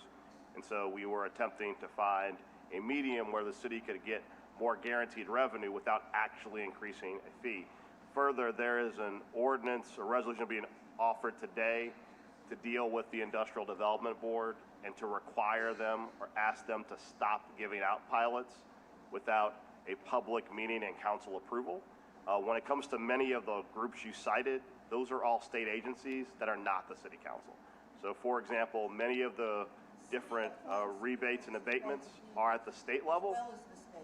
At the state level, but as far as the city, primarily there are two. There's the real estate tax, there's the RTA, which the council recently did a revision of, but the lion's share of property tax abatements that are given out are pilots to the Industrial Development Board, and we are working diligently. I saw Councilmember-elect Jason Hughes, who was here recently. We are working to reform that process because a tremendous amount of money is given away without enough oversight by the council that has to make up those holes in the budget. So we're looking to reform how IDB operates to require public hearings and public discourse. Thank you. Thank you. Councilmember Green. Councilmember Morale mentioned a couple of things that I wanted to mention, but your bringing up those issues just gives me a chance to re-emphasize what I'm going to emphasize a lot during the year, especially as we face this budget challenge. The state of Louisiana owns the Louisiana Superdome, the Ernest N. Morial Convention Center, all of the property along navigable waterways. That's the Industrial Canal, the river, and also Lake Pontchartrain. It also owns City Park, which has great events that generate a lot of revenues. It also owns this land on which the universities are located.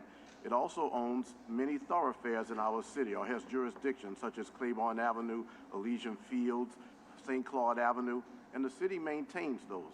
We also provide police protection. We also provide EMS services. At the end of the day, we do need to have more discussion about what can be done to help those boards to recognize their importance to the city of New Orleans. Actually, the Sewage and Water Board is also a state agency.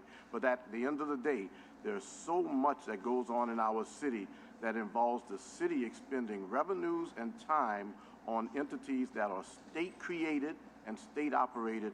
I just hope that as we move forward, we can all as a public recognize that some of the concerns that you have need to be brought directly to the agencies that are empowered by the state of Louisiana to do certain work. I'll talk to you about it afterwards.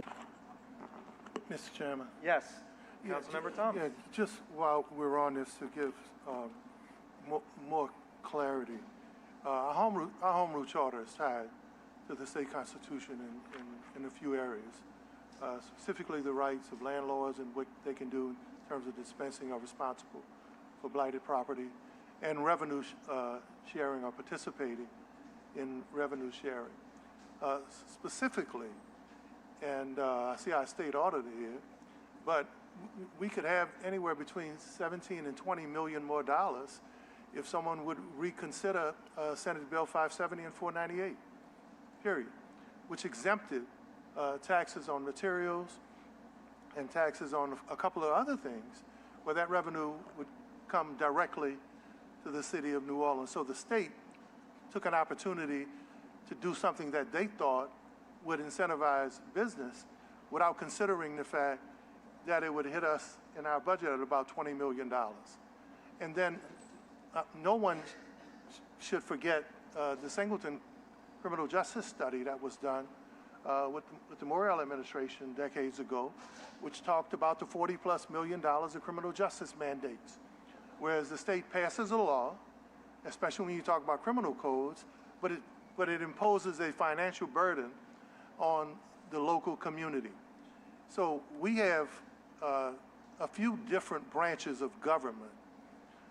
And I know that everybody wants the mayor and the city council to fix the school board, to fix what state reps and state senators ought to do, to fix the insurance crisis, which is nothing legislatively or public policy that we can do.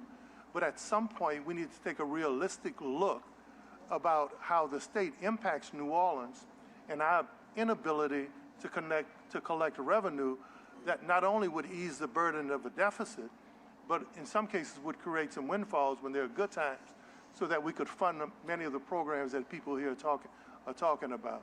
The same level of effort ought to be at the state capitol. It ought to be at other boards. It ought to be at the Superdome Commission.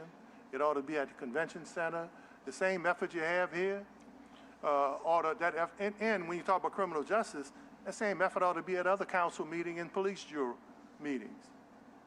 They're in the region too. Thank you. Thank you. All right, the board is clear, so we'll go back to public comment.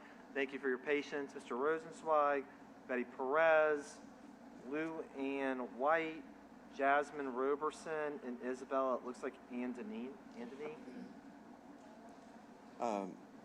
Good morning. Good morning. I'm here to speaking on behalf of the Louisiana Workers Council, and our message is very simple, actually. Do not put this budget deficit on the backs of city workers and working class residents. It's been years and years that mayors and city councils prior have prioritized the profits of the tourism corporations, real estate developers, and banks over the people who call this city home. Far from being an accident, the deficit is a result of the systemic diversion of public money into private hands, hidden from public view. Working class New Orleanians are saddled with punitive tickets, with water fees and sanitation fees as it is, and the proposal is to raise rates. And these are taxes that working class families cannot afford. They fall especially heavily on the black community and other communities of color who suffer from apartheid wage disparities here in New Orleans. And now city workers are threatened with furloughs, programs are being cut while the rich get tax breaks and subsidies at our expense. We want a full accounting of these corporate tax break and subsidy programs. The city is trying to wash its hands to say that the state is responsible, but the city has appointed people to boards such as the ITAP, the Restoration Tax Abatement and Pilot programs. We want a full accounting of the tax breaks that are given to institutions like Tulane University or for tax incentives for the new bio district. We want to see the finances for special taxing districts like the Downtown Development District, for the French Quarter Management District. Where do the hotel occupancy and food beverage taxes go? These add up to hundreds of millions of dollars annually that could be used to finance social programs that benefit all the residents of New Orleans, undocumented and documented. It's time we get the truth. It's time that we have a full, transparent accounting of the structural reasons for the deficit. Thank you. Ms. Perez, Luann White, Jasmine Robertson, Isabella. Good morning. Anthony, hang on one second. Sorry. Anthony and Jason App. Go ahead. Good morning, Betty Perez, 4910 Delphine Street. What a morning, right? I'm here to offer my services. Before I retired in 2015, from 2000 to 2015, I ran a very successful fundraising consultant firm in the Bay Area. I worked with 13 different cities to bring into commerce, into revenue, large corporation gifts. And I was very successful. I built a fire station, a hospital. I did fire Sonoma State University because they didn't hold up their end of the bargain. I won't name the president at the time, but it didn't go well, but we did have to fire one client. But I was very successful, and I have a lot of references. And when people ask me for my references, I said, here's all my clients. Ask anyone you want. But what I see is, for this city, is there's a lot of money left on the table. And you have mentioned many of those corporations already this morning that I think need to be doing a whole lot more for our city. And instead of offering my services to 1 million different nonprofits, which I'm not willing to do because I work with several already. I don't work with them, I volunteer at them. But I do want to offer my services to the city. And I do want to be forgiven for maybe I didn't vote for particular people this election round. Sorry, but I still care about this city. That's why I moved here in 2016. And I'm here at no cost to offer my expertise. And a lot of people don't like to go ask for money. I was told in 1994, go way back then, by someone who was running a home and said, Betsy, I was called Betsy then, if you can ask for anything, if you can take no for an answer, you can ask for anything. Well, you all know I could take no for an answer, because no to me means not today. So I'm here for you. I'm here to go to these large corporations and ask for money targeted toward a special need. Thank you. Thank you. Yeah, Ms. Betty, the good thing about this election cycle is, excuse me, I got to say this. Jesus called me and he said, we don't have any sore winners anymore. So since we don't have any sore winners anymore, people who didn't support him are not going to be punished. Thank you. I don't think Jesus would lie to me. Thank you. All right. Ms. White, Jasmine Robertson, Isabella, Jason Atman, Morgan Clevenger. Good morning. Hello. My name is Lou Ann White. I'm the co-founder and executive director of Luvis Services, a small but growing permanent supportive housing developer. At Luvis, we build tiny homes and small infill housing for residents exiting homelessness. We do this one house at a time on scattered sites that have sat vacant for years. Our partners are many and include Tulane University's Urban Build program, NORA, and Travelers Aid Society. We're a small volunteer-run organization, but our work is deeply rooted in the community, and because we work with people who are unhoused, we know exactly how urgent this matter is. That's why I'm here today. I'm asking the council to fully honor the commitment to affordable housing by allocating the full 2% of the 2026 general fund to the Housing Trust Fund, with general fund projected to increase, okay, we're saying $799 million, The Housing Trust Fund must increase to a little below 16 million to remain compliant with the 2% mandate that the voters approved last year. The council has both the authority and responsibility to make that adjustment. This funding is not abstract. It's difference between empty lots and homes, between waiting lists and keys in someone's hand, between people staying unhoused and finally having a stable place to rebuild their lives. Small projects like ours depend on the Housing Trust Fund. The people we serve depend on it. The neighbors counting on revitalization depend on it. We can't ask our residents to keep doing more with less, and we shouldn't ask this city to do less than what the voters required. Thank you. Before we get to Ms. Roberson, Councilmember Harris. Yeah, first of all, thank you for your work. I've seen it and witnessed it, and it's fantastic. Let me just say this. I've been the biggest advocate for the Housing Trust Fund, and the 2% is equal to the general fund. So once we pass this budget, know that there can be amendments made once we recognize revenue. And I will not sit idly by and not fully fund what the voters wanted, which is up to 2% equal to that amount. So rely on this, that I'm an advocate for you for housing. I always have been, and I will continue to do so in my next 4 years.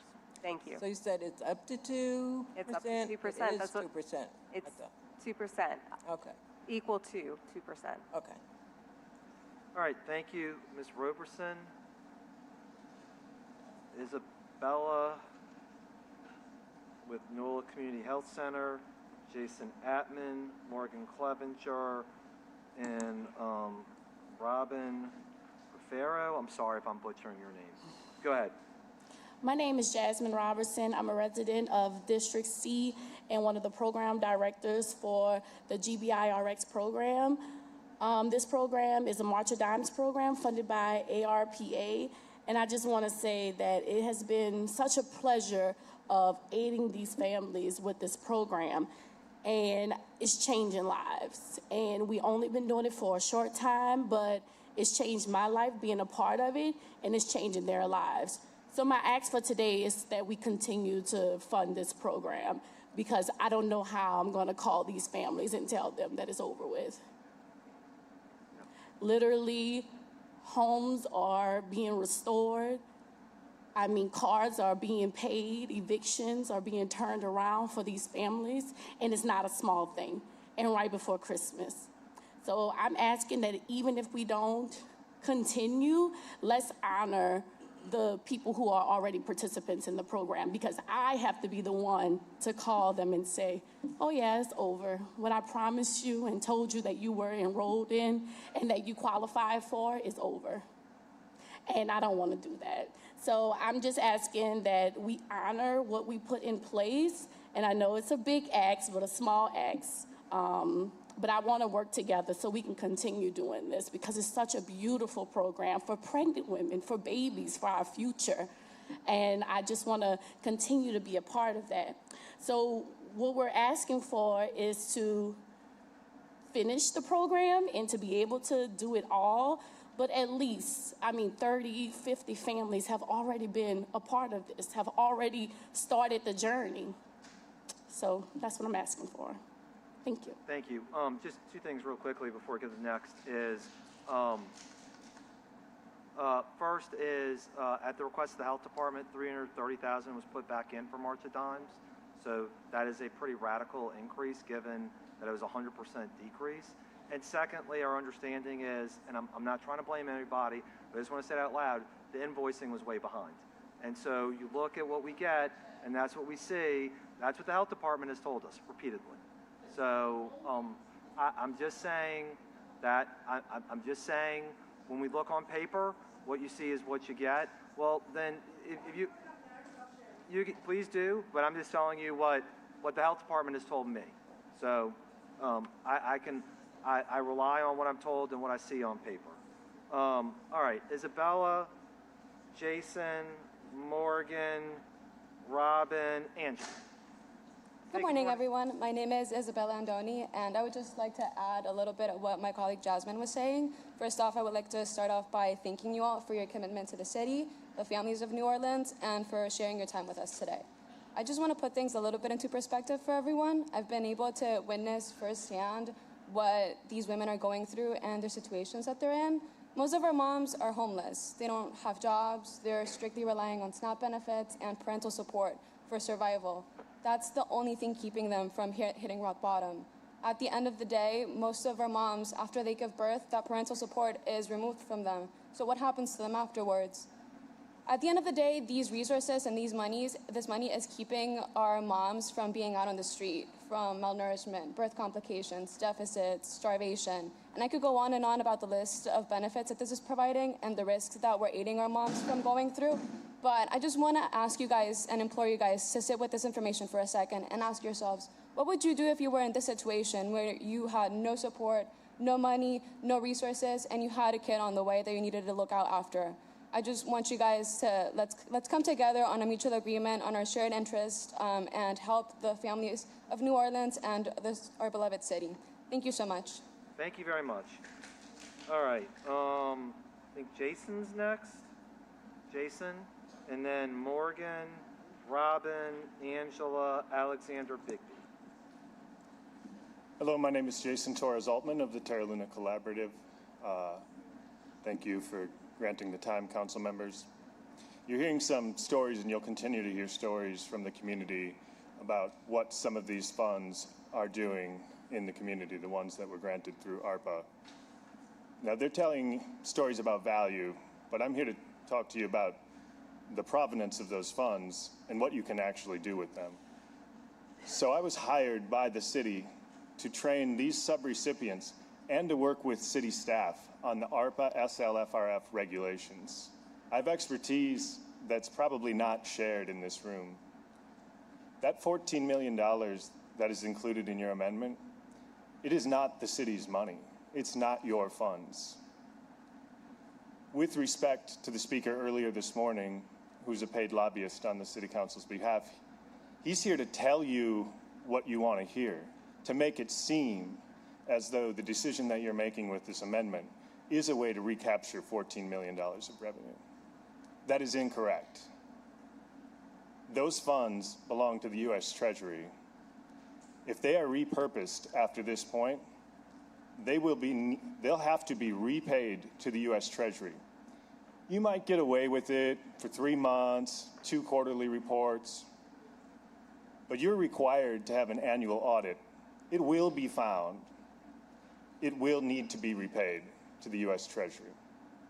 So at best, you're taking a big risk, maybe extending yourself a $14 million short-term loan that eventually you need to return to the U.S. Treasury.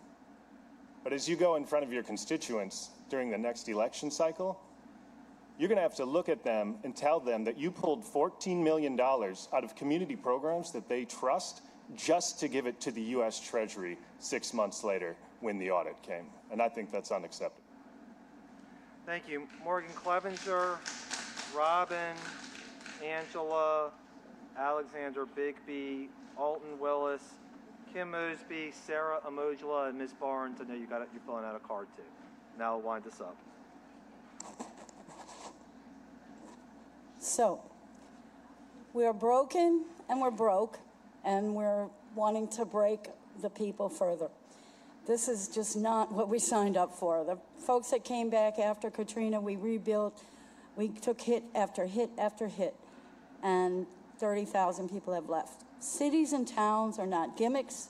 They're not marketing campaigns or branding exercises or oversized strip malls with clever slogans. We are human habitats, places where people actually live their lives, and there's nothing more important than the conditions of the places we inhabit.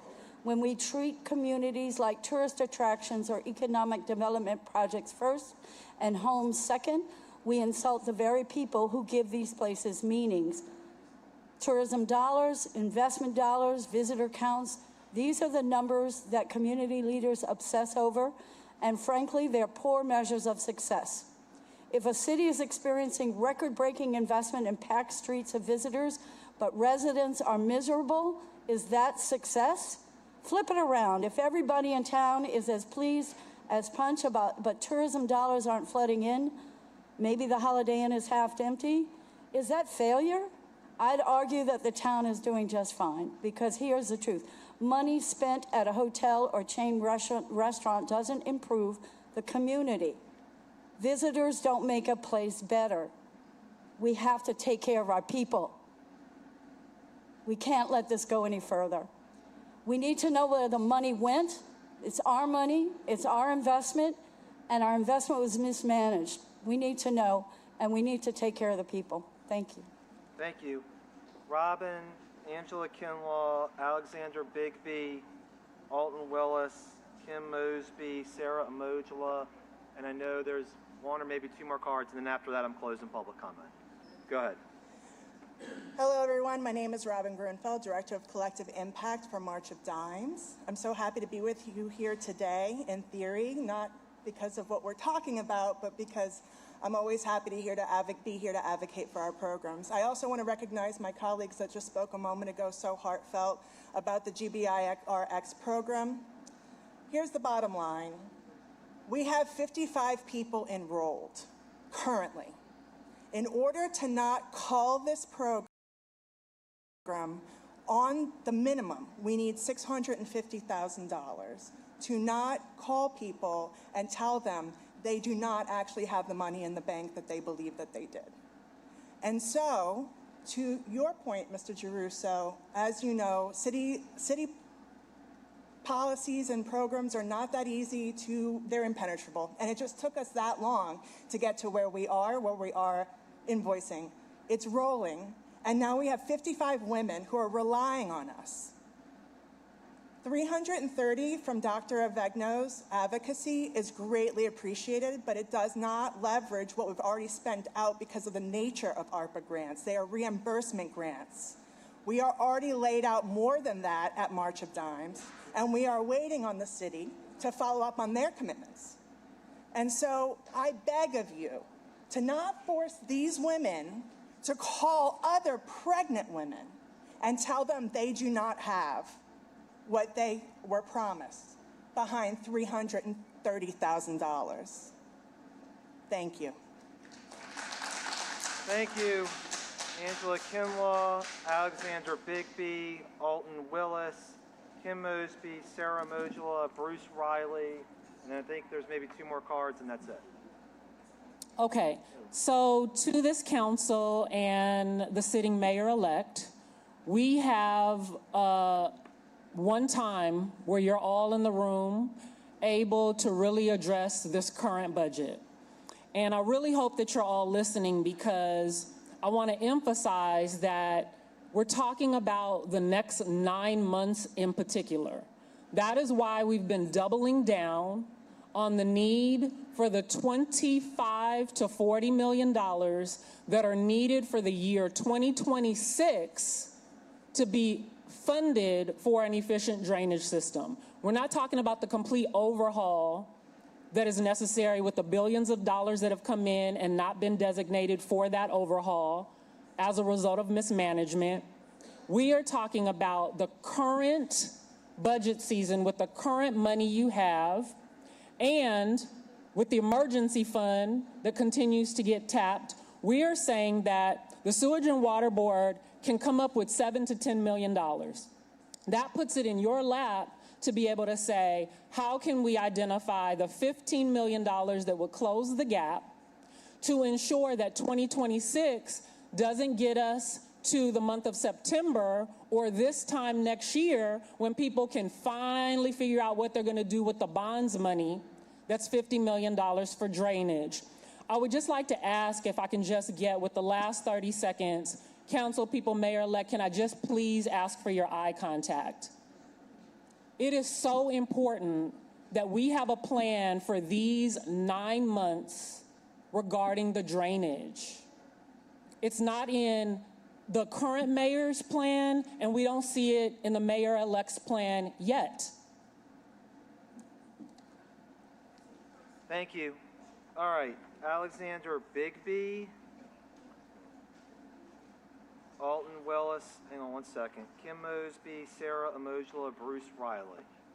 Go ahead. Good day. I'm Alexander Bigby, founder and executive director of Flight, a small nonprofit that supports 100 early-stage small businesses founded by black women from low and moderate-income households each year.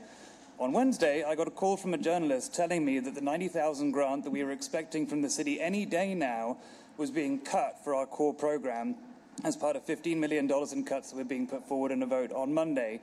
You can imagine my utter disbelief considering we'd invoiced the city for these funds a month ago, and our city liaison said that there was no reason that we would not receive them. This funding is the final payment of a 3-year grant that we entered into a contract with the city with in 2024. We have honored every aspect of this contract, scaling up our program, providing financial reporting, reporting every penny spent, passing external audits, providing rigorous data analysis. And it quickly became clear that nobody from the transition team had made any serious attempt to assess the impact these cuts would have on the organizations that are being affected. Councilor Giarrusso was even quoted on Friday saying that no current programs would be impacted. Our program is very much ongoing, as we had invoiced for it over a month ago, and we have 1 year left to serve, and we're still up for $70,000 of these cuts.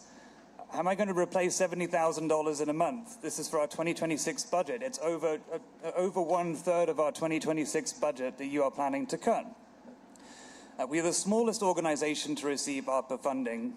And I voted for you, Ms. Marino, because of your commitment to community and economic development. One of the first acts before the term even starts is to cut funds designed to impact community and economic development. I don't doubt that there are adjustments that can be made to the ARPA funds, but I implore this council, please take more of a scalpel to these cuts rather than a bazooka, because as they stand, they're going to have enormous impacts on the communities you serve, and the goodwill that you're running on now as the administration starts is going to... Thank you. All right, Alton Willis, Kim Mosby, Sarah Emojola, Bruce Riley, and then, because the cards weren't consolidated, Joycelyn Reynolds, Gino Ray, looks like Courtney Jackson, and Katie Bodwin. Every struggle that's been waged in here started with this kind of dismissiveness, and we're asking you again to fully fund an efficient drainage system. We need the 24... Thank you. You can start, sir.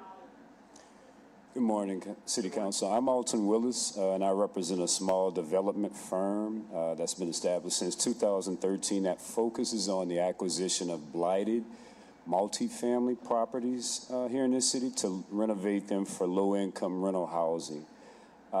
This company has 13 units within 5 properties, and the majority of our tenants come from various housing agencies that I've established and maintained over a decade. This roster includes the New Orleans Women's Children's Shelter, the Stark Corporation, Housing Authority of New Orleans, Operation Restoration, the New Orleans Family Justice Center, the VA, and Unity Housing. Because of our growing experience and the rapport that I have with these various agencies, they're asking me for more rental units. I've actually been the beneficiary of one of my recent projects through some funding from the city on last year, and I can tell you 4 families have benefited from the renovation of a 4-plex, and it came from these various agencies. So I'm saying that to say that I am encouraging our city council to honor its responsibility on behalf of the voters by allocating the 2% of the 2026 general fund to the Housing Trust Fund, and it's from the general fund, not from the bonds. If the general fund increases, we're simply asking that the Housing Trust funding must reflect such increase to maintain compliance with that 2% mandate. I personally believe that the dedicated funding promotes small multi-family development, fortify rules, weatherization to get off the ground quickly, and serve our city. Thank you. Thank you. Kim Mosby, Sarah Emojola, Bruce Riley, Joycelyn Reynolds, Gino Ray, Courtney Jackson, Member Bodwin. Thank you for the opportunity to speak today. On September 29th, I was here. I presented to the Community Development Committee about the findings of our Big Easy Budget Coalition survey. And what we found from our respondents is that they want increased public investments, specifically in housing, education, youth opportunities, mental health, and in programs and services for low-income families and individuals. I'm concerned by the lack of transparency in the budget process this year, and while I realize it doesn't lie solely on your shoulders, I do hope that we see a better process next year. From what I can see, I'm very concerned about the reallocations in the ARPA funds that were originally allocated for the New Orleans Peace Ambassadors and for violence intervention programming, as well as many other programs that we've heard about today. We've seen in the past that when these programs are cut, the violence returns. We've made so much progress over the past few years because of the actions of this council in funding this work. Please protect the sustainability of these programs by confirming your commitment to the robust support of our community and hospital-based violence prevention programs. From looking at places that aren't being cut, there's over $13 million set aside in tech upgrades, juvenile electronic monitoring, and public safety retention and recruitment. It seems inequitable to cut community-based solutions and not these other programs that were allocated millions and still have millions left on the table. On the 29th, Council President, you said we were at 50-year lows in our crime rates without hiring more police officers because this council has invested in community supports. Please stay on course and keep funding these programs. When you cut March of Dimes, when you cut the New Orleans Peace Ambassadors, when you cut housing programs, when you cut the Youth Opportunity Transportation Pass, you're cutting families. Thank you. All right, Sarah Amojala, Bruce, Joycelyn Reynolds, Gino Ray, apologize if I mispronounced your name, Courtney Jackson, School Board Member Boudwin. Before I start, I have a quick process question. I know some people wrote ones on their cards and some people wrote twos. Are all of those being put together? Consolidated. You're consolidating, and then we're not cutting anybody out, right? No. Okay, So thank only you. people who had cards in both. Okay, sweet. Also, can I get my 15 seconds back? Thank you. Yes. Thanks. Yes. Hang on, they're going to restart the clock. Okay. You're going to restart from the top. There you go. Thank you. I'm Sarah Mojla. I am the director of Vera Louisiana. I'm also a member of the Big Easy Budget Coalition, also a resident, a mom who lives in the 7th Ward. I don't want to take up too much time. This has been a very rough budget season. And yes, as Councilmember Morrell said, I'm one of those individuals who's not happy with how the money is going to be moved around this budget, which can be expected. A budget is, yes, a moral document, but it's also just a list of choices. And the choices that we've decided to do in this budget are to defund a program that's giving our youth bus fare, to go to jobs, recreation, to get back home. We're choosing to defund programs that prevent violence before it actually happens. We're choosing to make it harder to live in New Orleans for pregnant people, while simultaneously, and this is not actually the City Council's fault, outside of this building, Audubon has just doubled the amount of money for membership for recreation for families. We're also choosing not to hold NOPD accountable for their mismanagement and fraudulent practices related to overtime, and instead increasing their share of the budget. And so we're choosing to balance this budget on the backs of children, on families, on workers, on residents. I am hearing a very good point from Councilmember Green that there are other agencies that probably need a lot of pressure around how much money is given to this city. We are the place that everybody comes to, and then we send all of our money out of this city, and that doesn't make actually any sense. And we're giving that money to people who amount to being a tick on residents. Those are the words I had this morning. And so I will say I am appreciative of what went into putting this budget together. I know it takes a lot of time. It takes a lot of late nights. And some folks did meet with us, but we're just not happy. And we have to I'm looking forward to getting to a better place come January 12th. I think we've got to make a lot of changes. So that's it. Thank you. All right. Bruce, Joycelyn, Gino Ray, Courtney Jackson, School Board Member Boudwin. Thank you. Bruce Riley with Vote. I just want to make a couple of points, not to any specific budget issues, because I feel like I bring up specific budget things, they kind of maybe just fall by the wayside. And, I'm glad that a couple of incoming council members are here as well. You know, two things. One is there's a difference between spending money that's going to then get respent in New Orleans. I think we all get that, right? If we're giving money to people that live in town who, you know, get their gas, pay their bills in town, that's money that's going to keep on circulating. And then there's money where we just send it out of town, right? Maybe some consultant in D.C. or some contractor in Fairfax, Virginia, or whatever the case is. So I would just hope that our council would think about those two ways of spending money, just in general. And then secondly, you know, clearly the budget season every year represents a lot of citizens with a lot of expertise, as we see today, coming in after the fact and trying to say, no, that play was out of bounds, or that's a ball or a strike. And it's not obviously not functioning. Like, our input is pretty much too little too late. And I wish that we could do a better process, creating some type of transparency committee, some kind of budget, community budget committee. You know, Michael Burnside would be an incredible chair of that committee. I think to get the expertise of people that you see here all the time, that you're frustrated hearing when we say things that's honestly too little too late. There's like nothing we can do to redo the whole budget at this point in time. So we need to back that up a bit and come up with a way to get that input further up the line, because not all of our ideas are bad ideas. Not all of them are just trying to throw mud at y'all. Some of them are really good ideas, but we don't really have a chance to bring them forth at a meaningful time. Thank you. Councilmember Morrow.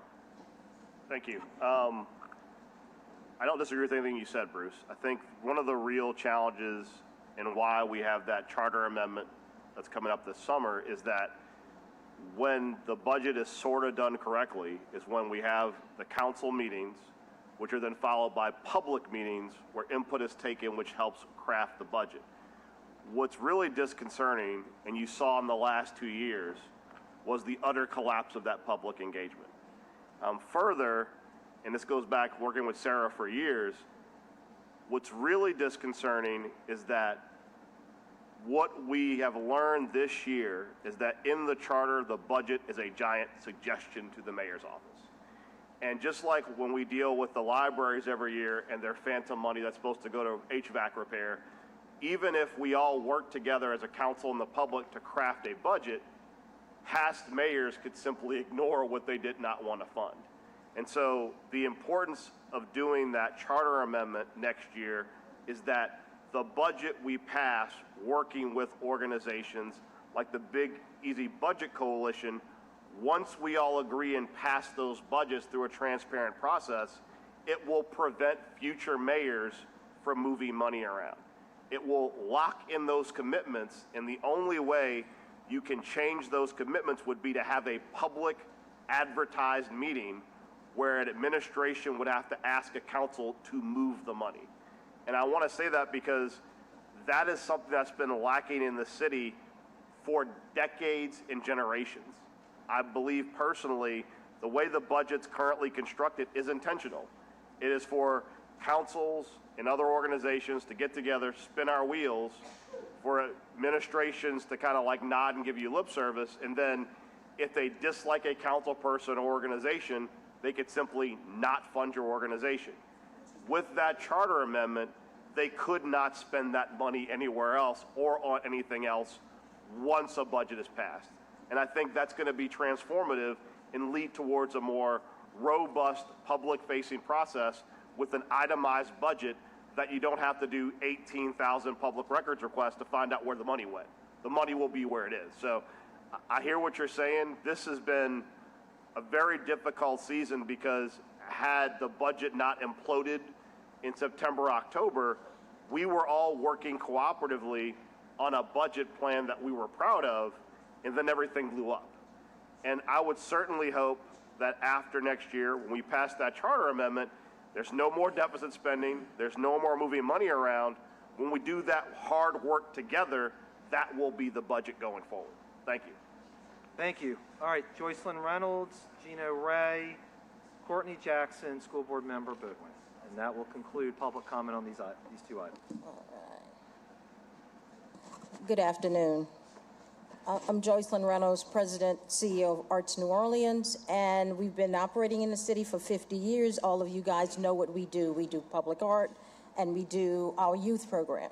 So our Young Artist Movement program is 10 years old, It's an art-based program, and it's a workforce development program. And most recently, we went inside the Juvenile Justice Intervention Center, which is a city lock facility. And in the last 3 years, we did 6 large-scale murals. So we are beautifying the city with young people.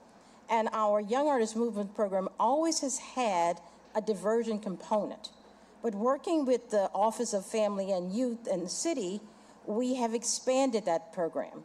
We have a social worker on staff who's working in the schools, who's working with the families, with the, and a lot of the kids don't have parents, they have, their guardians. And so we are working with our community, our young people, building community, helping young people become good citizens. And that doesn't just happen. Some people come from families where they have resources.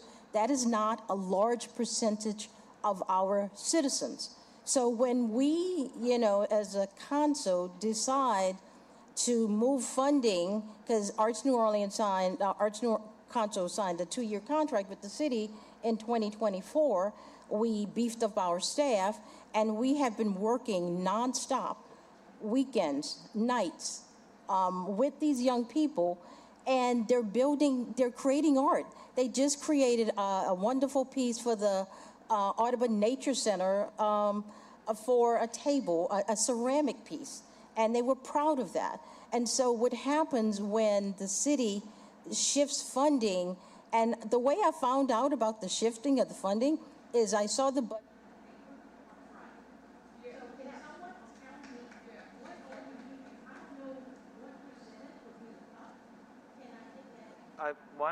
We'll have somebody come find you and give you that information. Yeah, very fair. All right, Gino Ray, Courtney Jackson, school board member, Boatway. Close this out. Ma'am, I don't have a card from you, but I will. Well, I'm happy to have you come up next. Okay. Good morning, council members. My name is Gino Ray. I'm the Director of Youth Programs at Arts New Orleans.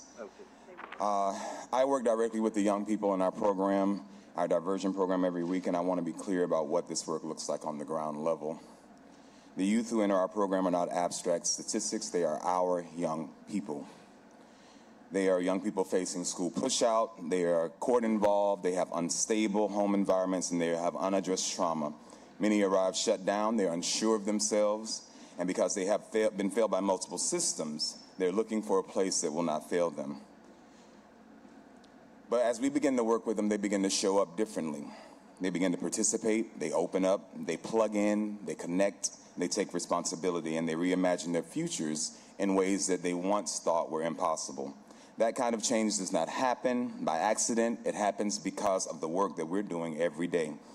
Journey Allen, our Director of Youth Justice Initiatives, keeps the youth engaged, ensures that they meet their diversion requirements, and builds the kind of trust that most of these youth have not experienced with an institution, let alone an individual in their lives.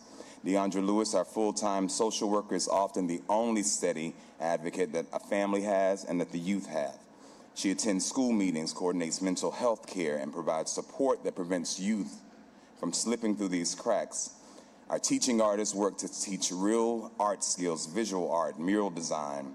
Our partnership with Apple allows them to learn real digital 21st century skills that can help them reimagine the trajectory of their very lives. But here's the urgent truth we cannot ignore. When their funding is disrupted, the harm to our youth is immediate, and they begin to unravel very quickly. So they lose consistency and the support, and the families lose this point of stability as well. I'm urging the council to maintain funding for the youth program, for the Young Artist Movement Diversion Program. We see this impact every single day. Young people reconnecting to school, rebuilding.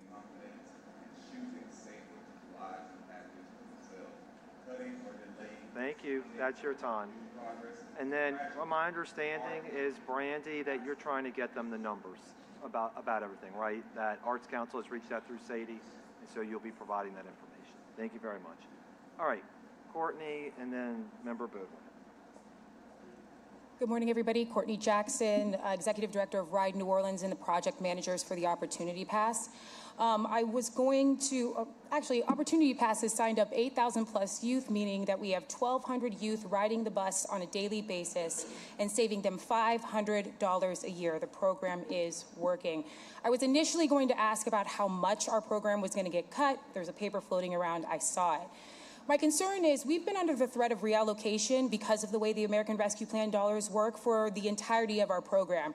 And so in order for us to be fiscally responsible, we've been working diligently with the CAO's office to find a better number so that we wouldn't end up losing that money.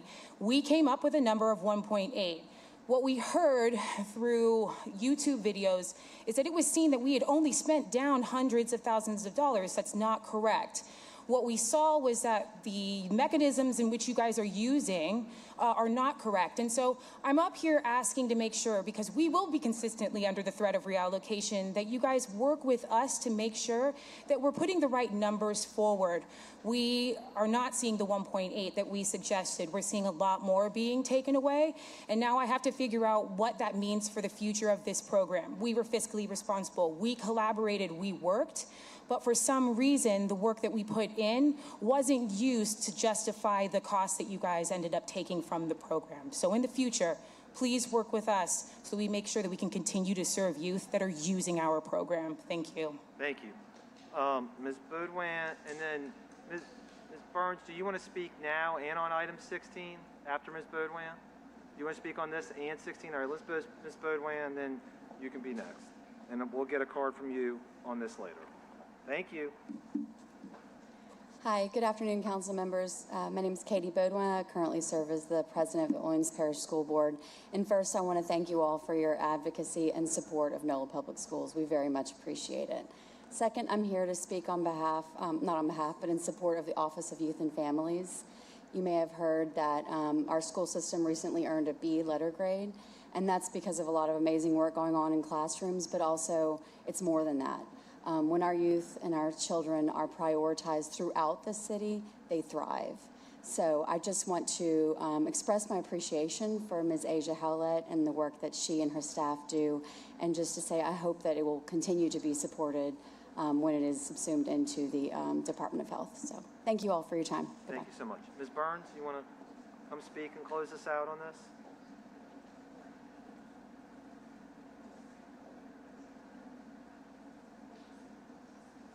Yes, my name is Aquanetta Barnes. Barnes, sorry. And I've been black for 73 years because they're trying to try to figure out what race I am. Couple of ideas and patent. Many went to Washington, went to DOD. A lot you're not doing now about saving your information. Yes, I'm she, and I'm fighting for it. Now, first I want to know is, when you elect Morano, when she went to recall Latoya Contrail, when she went to see Wanda who was sleeping in her bed, and now you got to go to court with Mr. Duplessis because of something in your staff said when you was running for office. What part of that money comes from affect our budget, that comes from out our budget, that has not been transparent to us? Also, the 2% is very important. Now, I've been trying to get my property fourplex. They've been trying to put it on auction for $700 or whatever. This is what's going on since Katrina. So I was 57 years old. I'll be 73 December 7th. I couldn't go to war because I have hardly hearing. But I have to war here in my own country. So I never knew that I would have to live up to that date. Now, I'm trying to get my property repaired. The fourplex on First and Daniel, all of y'all know who it is because they're trying to get that area. They're trying to get that property. Now, we need this money here. This 2% is very important. Y'all talk about infrastructure. Y'all talking about sewage and drain. You're talking about this, that. But you never talk about what you're going to do for the community and the people who need this.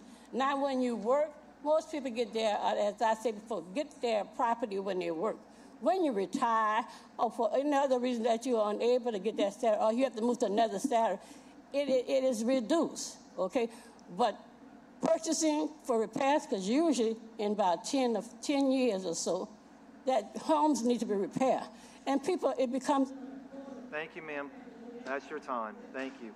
All right, so members, we will now vote on ordinance calendar number 35253, agenda item number 1, as amended. I will move on that, seconded by Vice President Moreno. 7 yeas, no nays. And now I will take up agenda item number 2, which is ordinance calendar number 35254. First, let's take up the omnibus amendment. Hang on 1 second. Let me read in the digest first. This amendment contains a series of adjustments to appropriations in the general fund and the priority multi-year projects fund, Fund 1183. The priority multi-year projects fund accounts separately for one-time or temporary projects or programs funded by one-time or temporary revenue. So with that, vote on the amendment. Seconded by President Morel. 7 yeas, no nays. And the digest for item number 2, ordinance calendar number 35254, reads an ordinance providing an operating budget of expenditures for the City of New Orleans for the year 2026 in accordance with sections 3115, 42061F, and 61023 of the Home Rule Charter of the City of New Orleans, and otherwise provide with respect thereto. So I'll move for approval on the operating budget of expenditures as amended, seconded by Council President Morel.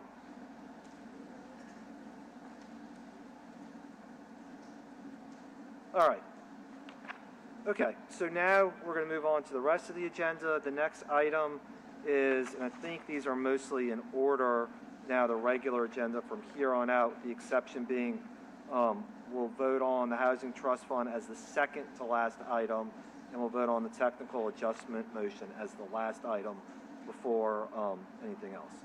So with that, we'll move to item number 7, ordinance calendar number 35258, fees for notarial services, agenda item number 6, an ordinance to amend and reordain section 21103 of the Code of City of New Orleans, setting fees for notarial services and relating costs, and with respect thereto, I have one for the next one for you on tourism, but not on this one. And Mr. Chairman, we'll have opportunity for closing statements at the end of this process. Yes, sir. Thank you. Yeah. So I don't have any cards on notarial. You don't want to speak on notarial? No, we're on 35258. Agenda item number 6. Unless you're a lawyer, I don't think that, or a notary, I don't think this is going to appeal to you too much. All right, I move for approval on fees for notarial services, seconded by Councilmember Harris. Please vote your machines. 7 yeas, no nays. All right. Next up is going to be ordinance calendar number 35259, New Orleans Tourism and Cultural Fund, agenda item number 7. There is an amendment to this. I was going to just read the digest, if you're okay with that. Yeah, this just, all it does is change the name to New Orleans Tourism and Cultural Foundation.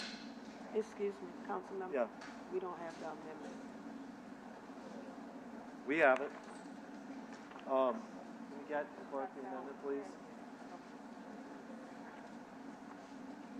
It's all right. We'll get it to everybody. All right. So literally all the amendment does is read on page 1, the first line of the preamble, after the word delete, New Orleans Tourism Cultural Foundation replaced with New Orleans Tourism Cultural Fund, doing business as New Orleans Tourism Cultural Foundation. All right. Anything you want to add, Councilmember Harris? Hang on. We do have Ms. Clevenger. You want to speak on this? You want to amend it? Oh, yeah. Let's vote on the amendment. Thank you. Councilmember Harris moves on the amendment. I second. Thank you for the reminder. 7 yeas, no nays. Now, Ms. Clevenger, you're the only person with card on this. Thank you. I'll be very brief. Sure. Investing in projects that improve daily life for the people who already live here, public spaces that make people feel proud, development that fosters ownership, identity, and joy, making life better for locals, and you'll have a product that not only is easier to sell, but practically sells itself. If people love the place they live, everything else falls into place. That's a measure of a healthy city, not visitor counts, not hotel tax revenue, not chain store sales. Resident satisfaction is a metric that matters. The NOTCF fund is important because we have hollowed out the actual places where culture bearers live and gather. And we now need to support them, but we can't just exclude the fact that culture comes from the street, it comes from the people, it comes from community. And, you know, if we don't have the communities that support that, we don't have anything.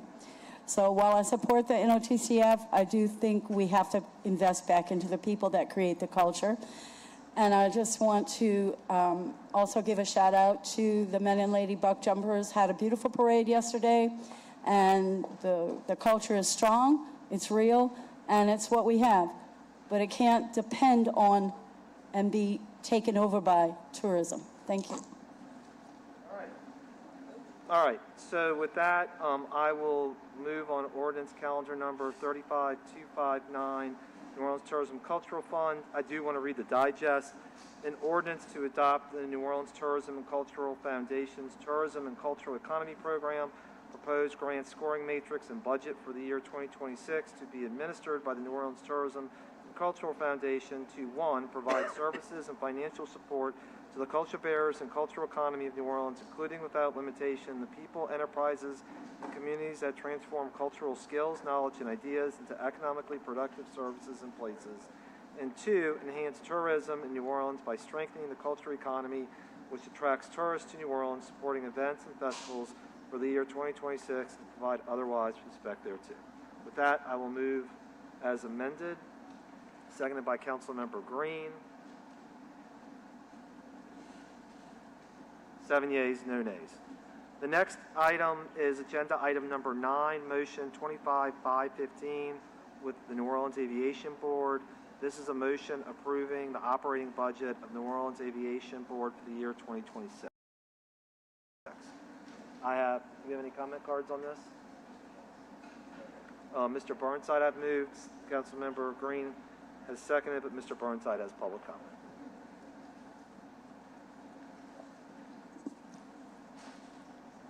I think most people already know what I'm going to say, so I'm going to keep it really quick. I think we should sell the daggone airport and be done with it. The operating budget is over 50% going to paying off debt, whether it's money that we actually used to build the airport or whether it was fees that we needed to pay various firms or whether it was interest we needed to pay various banks or whatever it is. We as a city make no money off our airport. We're not Entergy. We're not a public utility. We don't get to make 50%, I lied, 10% profit off our investment. If we're Entergy, we get 10% off our investment. If we're a city, we get nothing for owning that airport. So I don't think we should own it. It makes other people rich, specifically banks. It doesn't make us anything. And it harms us because, again, it's something we choose to ignore. And if we get into a habit of choosing to ignore, we end up ignoring things that come back and bite us on the you-know-what. Thank you very much. Thank you. Councilmember Green? Mr. Burnside, I always appreciate your comments, and it's only going to take me 1 minute to say this. I'd be glad to talk to you afterwards as the chair of transportation to let you know how difficult it is to sell an airport. There are security concerns associated with that. I would hope that you might consider working with us to determine how there could be more revenues available directly to city operations. But to sell it, for example, to the state of Louisiana, we keep going over how much the state owns in our city already and how you say that our city is dysfunctional in many respects. Maybe part of that is because the city owns half the assets that are producing anything in our city of New Orleans. I'd be glad to talk to you about it more, but your suggestion that we sell the airport, I guess you have the right to suggest it, is a very, very difficult thing to accomplish from a security standpoint, and also the state of Louisiana has done so little with its assets here in this city. I don't think that we should be moving in the direction of even approaching them about selling them. So. Thank you, Council Member. All right, move seconded. Members, please vote your machines. 5 yeas, no nays. All right, next one up. We had 6. Sorry, I apologize. Thank you for correcting me. 6 yeas, no nays. All right, motion 25-516, Delgado, Albania Plantation, Mr. Burnside's favorite. Agenda item number 10, a motion approving the operating budget for the Delgado Albania Plantation Commission for the year 2026. There are no amendments for this motion, and I do have one comment card from Michael Eric Burnside. My favorite, is it? Yeah. Well, you know, between here and Baton Rouge, there's a sign on the interstate. It says Burnside. When I very first came here, I had no idea there was a Burnside south of the Mason-Dixon line. My people were very proud to be Union people. We claimed to be related to Ambrose Burnside, who was a Union general. Had no idea that there was a Burnside who owned slaves. It was somewhat upsetting. But hey, life can be upsetting if you deal with reality. Here we are in the city of New Orleans. We own a plantation. There it says, right there, Delgado, whatever, Majigget Plantation Commission. We own a plantation. I'd rather not. So might I suggest that we give it to Delgado? Or might I suggest, with respect to Councilperson Green, that we give it to the state? Because obviously, we don't know why we own it. We don't have any benefit from it. And whoever's out there on our plantation may not really enjoy the fact that we own it, because we never talk to them. All right, thank you. With that, I'll move to approve M25-516, agenda item number 10, seconded by Council President Morrell. Please vote your machines. 7 yeas, no nays. All right, next up is agenda item 11. This is motion 25-516, French Market Corporation. A motion approving the operating budget of the French Market Corporation for the year 2026. Mr. Burnside? Councilmember, it's 17. You said 16. Oh, I'm sorry. Let me just correct one thing. The clerk, gosh, it's getting late for me and I haven't eaten. So it's motion M25-517, not 516, 517. Mr. Burnside, thank you for helping with that clarification. So the French Market Corporation, of course, operates whatever the Crescent City Park, which is physically adjacent, of course, to the Audubon Institute's Riverfront for All, and the Riverfront for All claims the full 2.5 miles along the riverfront. So the Times-Picayune had an interesting article maybe 2 weeks ago that said $55 million is being spent on, of course, the two wharfs, the Governor Nichols Wharf and the Esplanade Wharf. $55 million. That's a staggering large amount of money. It also pointed out earlier that Gilbert Montano is, in fact, the gentleman who is overseeing that particular expenditure of money, which seems, quite frankly and quite bluntly, except for maybe $5 million of private funds, but a full $50 million coming from city funds. So Park Partners exists. Park Partners used to mean in the old days that City Park and Audubon Institute and Parks and Parkways would come in and give presentations. We haven't had presentations from either City Park or Audubon Institute in this cycle. And last cycle, the Audubon Institute only supplied a communication from Ron Foreman on December 5th, informing us as to what the budget is. So I'm basically saying that the poor French Market Corporation is being elbowed out of the riverfront, and we're turning it over to private interests so that they can have event spaces for large corporate parties provided by the next Super Bowl, which the bid for the 2031 Super Bowl bid's already in. And somebody tells me that 2034, maybe it's the 2035 is being worked on, whatever the case is. But apparently, we have an aim to being Super Bowl City. Thank you. Thank you, Mr. Burnside. All right, I'll move for approval on motion M25-517, seconded by Councilmember Green. 7 yeas, no nays. All right, Next item is agenda item 12, motion M25518, Municipal Yacht Harbor Management Corporation. This is a motion approving the operating budget of the Municipal Yacht Harbor Management Corporation for the year 2026. I don't see any cards on this. I move for approval. Councilmember Green, you want to second this one since we share this one? Seconded by Councilmember Green. Waiting on a few more. One more. 6 yeas, no nays. All right, next item is motion M25519, Orleans Parish Communication District, agenda item 13. This is a motion approving the operating budget of the Orleans Parish Communication District for the year 2026. Mr. Burnside has put in a card.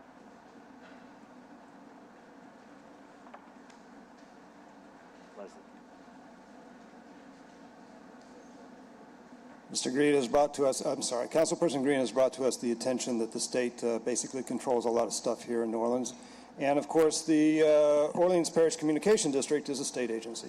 So it becomes a question, why are we funding state agencies? And it's an interesting question, particularly because the state agency in question went up $5 million. So it went from 12.7 up to 17.6, and there's no real reason given to us as to why it went up. And it might be nice to know at some point in this continuous forever budget process that's being advocated. Gilbert Montano started all this, of course, with an agreement from this council in order to budget for outcomes, which happened about 2 years ago. With the agreement to budget for outcomes and with the exit of Norman White, the budget book that I used to get became deteriorated over time as I tried to bring to various people's attention through an email sequence that basically resulted in no outcome.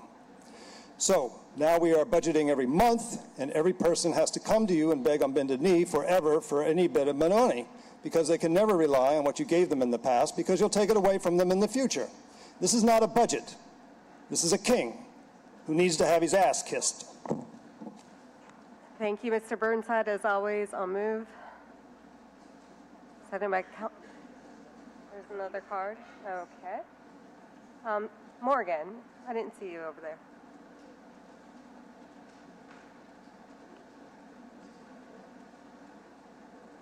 So with the New Orleans Communication District budget, I think what we'd like to see, given the very serious public safety issue we've had for a while now, but which is even more glaring, the 47,000 crashes in Orleans Parish, the over 300 fatalities, thousands of people injured on Broad Street. People are running into people's houses and businesses that are having to rebuild.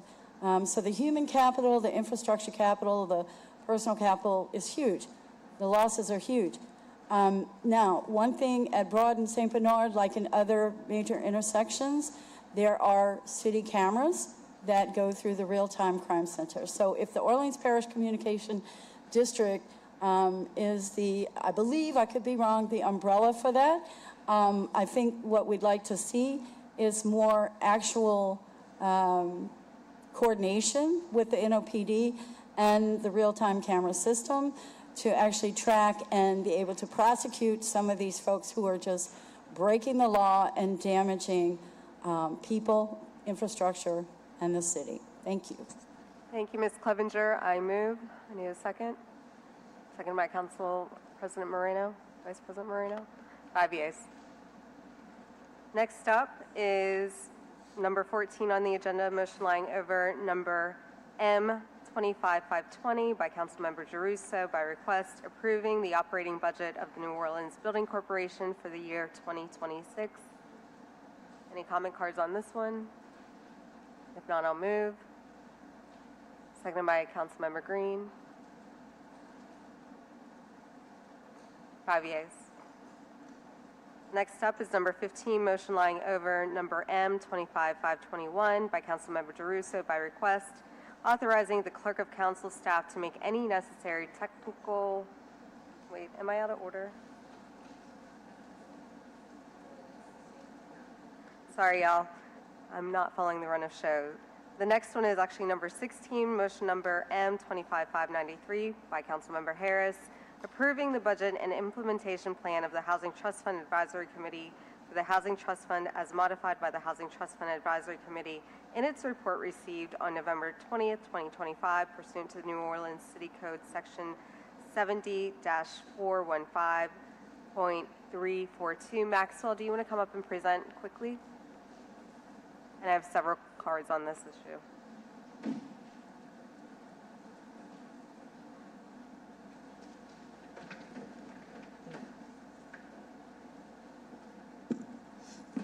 Hi, council members. Maxwell Chardulo. I am the co-chair of the New Orleans Housing Trust Fund Advisory Board. I want to start. Thank you, Councilmember Harris, for clarifying it. Maxwell, can you change? Yeah. The microphone is dead. Yep. Thank you. Sorry. So I just want to start by thanking you for clarifying that 2% means 2%, and that once the additional revenue is officially recognized, the Housing Trust Fund will be increased to match that. It looks like it'll be about 1.3 million more for program funds, so that's not nothing. And I can also commit that if I am a member of the committee next year, we will meet shortly after to make sure that we make recommendations to you all about how to disperse that. There's only one major change here. To refresh you, the Trust Fund Advisory Committee submitted a proposal, y'all submitted a counter proposal, and then this is coming back to you as a compromise between those two. The main thing that's changing between those two different budgets is the small multifamily affordable rental housing program. It started with 6.3 million. Your counter proposal reduced it to 2.3, and this final budget brings it back to 3.3. And I should say that the changes over the funding were never due to any opposition to it. All parties are supportive of the program, and in fact, it's one of the only types of developments where people are actually pulling permits and it's moving and things are getting built right now. It has the potential to do even more. The only concerns were around the capacity at safety and permits to move 6.3 million through in the next year. And so we were able to get a bunch of people at the table, including Kelly Butler from Safety and Permits, who guides these these developments through, Finance New Orleans, who's going to be administering it, someone from Councilmember Harris's office, and we were all able to sort of work out a way for Finance New Orleans to help applicants get permit ready and streamline the process that gave us confidence to bump this up from 2.3 to 3.3 million. So that is the main change. I should note, though, that when we presented this at the advisory committee, there was significant pushback from the public about the cuts to the small multifamily affordable program. That was probably the best attended meeting that we've had all year, and people were really unhappy about losing money for affordable rental housing. And it was specifically noted that this does not follow the data, which shows that there are twice as many cost-burdened renters in New Orleans as there are cost-burdened homeowners. And so I, did my best to explain how we came to this decision, that it wasn't about any animus towards the program in particular, but just about capacity concerns. But I also want you to know that there is also a change in this report we're submitting back to you saying, recognizing that opposition, that deep concern in the community about the lack of affordable rental housing that we're creating, and that the committee is committed in its next year to dedicating more money to that, and that we hope to see increased capacity and safety and permits in the next year to make that a reality. So that's the real major change. I'm happy to answer any other questions. Thank you, Maxwell. Any questions from the dais? I just want to thank you and the Housing Trust Fund Advisory Committee for working on this. I want to thank Kelly Butler in particular, as well as members of my team, for trying to figure this out. What we need are some quick wins that are actionable, identifiable from this money that the community said we needed dedicated to. So again, as you said, when I said 2%, we mean 2%, and we're going to get there. Thank you. If there are no questions for Maxwell, I'll take public comment. Morgan Clevenger is up first, followed by Andronica Morris, followed by Alton J. Willis. I got a whole stack, Mr. Burnside. Thank you. Okay, so billions of dollars have come through the city. We saw a report in the Times-Pick over a year ago that started to do a deep dive into all of that money. The double whammy of COVID and Ida has resulted in huge losses for our homeowners. And affordable housing has to include affordable homeownership. And we all know that the pressures of insurance, taxes, utilities, et cetera, has made housing homeownership unaffordable. And I've said over and over again, the way to prevent blight and homelessness is to make sure our homes are protected and supported. If we don't support our people, you have no tax base. The tax base is already disappearing. So I support the Housing Trust Fund. I also support the bond sale for housing, but it has to focus immediately on standing up our homeowners and small landlords. And I'm not talking about folks that are living in $1 million homes. I'm talking about the working class people of this city, the middle class that's losing ground every day, fixed income seniors, family homes that have been in the family for generations that are being lost every day. So the cash for houses sales signs are going up on the telephone poles. And when that happens, that means the predators are out. They're looking to scoop up our homes. We need to help our citizens, and we need to make sure it's a priority, because we can't have small landlords and reasonable rental rates if we don't have homes to rent. Thank you. Thank you. Andronica Morris, followed by Alton J. Willis, followed, Maxwell, you have a card. I assume you don't want to speak. Yeah.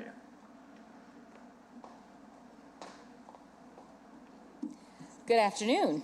Andronica Morris, President of the Greater New Orleans Housing Alliance. I want to thank you all for the time today. This has been an enlightening meeting. It's certainly given us a lot to chew on as we move forward, and we're really pleased to see that we're here, that we're going to get the full 2% of that $799 million. We want to make sure that those dollars are deposited as quickly as possible into the Housing Trust Fund per the charter, so the dollars can get out the door into these programs as quickly as possible. The dedicated revenue that this Housing Trust Fund will provide actually in the long run will help with some of the revenue issues that we're dealing with right now. Part of the revenue issues are the fact that we are losing population. Homeowners and landlords and the renters who make up this city are unable to contribute to the tax base in a way that is predictable and consistent. That is a death blow to any community, to any city, that you cannot have the people who make up the city actually putting forward their dollars in a predictable and consistent fashion. This is a way forward, and we are grateful for the wisdom of the people of New Orleans for overwhelmingly enacting this trust fund. We are glad to see it is moving forward, if not in the most orderly fashion, but it's moving forward. It must move forward. So we are very grateful to be a part of this process, to be pushing everyone to make sure that we put housing first in order to put people first. And again, I would urge all of us to make sure, we are certainly going to continue to make sure that these dollars are deposited in their appropriate venue as quickly as possible, to make sure that the dollars can get out the door as quickly as possible and into these communities and into, most importantly, the lives of the people of New Orleans. Thank you. Thank you, Ms. Morris. Alton J. Willis, followed by Janet Tobias. Alton, are you here? All right, they're in support. Janet Tobias. They are also in support. Oh, Lord. Aquanetta Bourne. In support. I cannot read this. I think the last name is Boyer. All right, they are in support. Luann White. Followed by Mr. Burnside, and Morgan, you had 2 cards on this.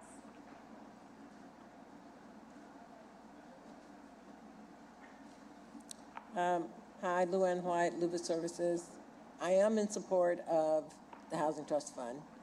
I am one of the people who was at the committee meeting and advocating for more money for small developers like us. So I appreciate everything that you've done, Councilwoman Harris, around the Housing Trust Fund, around everything you've done for helping homeless people get off the streets. But I would like to see small multifamily development get more of the funds. Thank you. Mr. Burnside, you'll close us out on this one.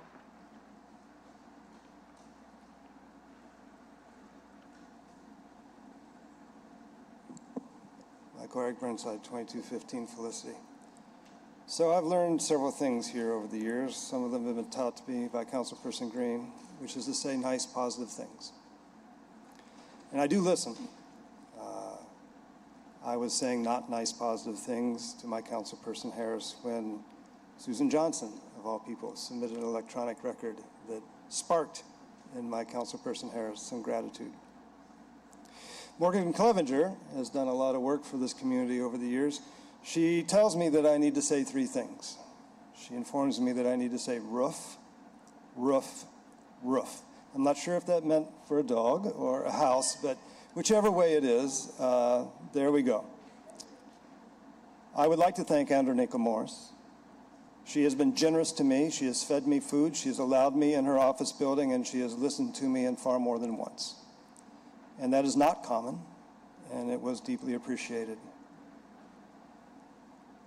I think part of our problem is language. We have workforce housing, which is 120% of AMI being 50K. So when I'm out there looking for senior housing, people are very politely telling me that my rent is like $933. Because that's what they're allowed to charge for workforce housing.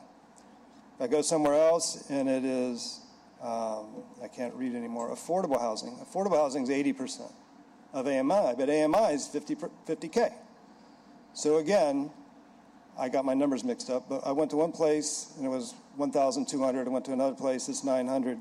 We need a new word. We need language that allows for 40%. Not 120, not 80, the dirt ass poor, 40%. We need new words. Thank you, Mr. Burnside. With that, I move to adopt. Seconded by Councilmember Giarrusso. Maxwell, thank you so much. 7 yeas. All right, the last voting item is the technical adjustment motion, but before we get to that, I want to honor Councilmember Thomas's request and just go down the row in case any council members have closing remarks. So we'll start with Councilmember Thomas. Well, there's rarely ever been a budget process when, especially this confusing in this detail, when people don't at least have a chance to explain themselves or why. I want to thank you guys for an opportunity to at least have a budget to vote on. There was a lot of frustration on my part in not seeing the process that I've been used to in dealing with the council side and the administrative side and the back and forth that it takes. Now, I understand that we have budget restrictions, but that's not new. This isn't the first time the city's been faced with a deficit. And it may not be the last time. Hopefully, the administrations and councils to come will figure that out so we don't have that burden. So what I thought would be an opportunity to compare, it was very difficult in not having some comparison and some haggling and some discussions about different things that could be proposed and put on the table. But I was thankful for the discussion today, Mr. Chairman, and some of my questions were answered about some of the what-ifs. Of course, you know, projected budget is one thing, and it's not really a budget until you collect it. But there were a couple comments that were made, and I'll go back to the first statement that I made back in office after 14 years out of office, in that how you look at a budget as an impact budget. How does it impact all of the folk we heard from today, their organizations, the community? How does it impact the public? And I would go back to the late Peter Dangerfield's report on object poverty, the data center report on the realities of where our city is, and Dr. Sunita Singh's study on under-resourced communities that whether we have balanced budgets or whether we have extra money, seem to have been neglected for the last 25 or 30 years. But what I'm going to leave, and I see people like Ms. Morris and others walking out now, is that my colleague to the left reminded me that for the last 4 years, I've been taking pictures and doing a study of who comes before the council, who participates, who's the leadership at the table, who requests this money, who runs organizations and nonprofits. And Councilmember Green, you were right in reminding me, because I didn't take pictures today, but only 2 black men spoke before this group about representing their organization. And consistently, 85 to 90% of every organization are people who come before this table in leadership or budget requests or running organizations. 85 to 90% of those organizations have been absent African American males. Now, I know that women run the world. They run my family. They run our house. But it was never because we were absent. It's because we were there playing our role.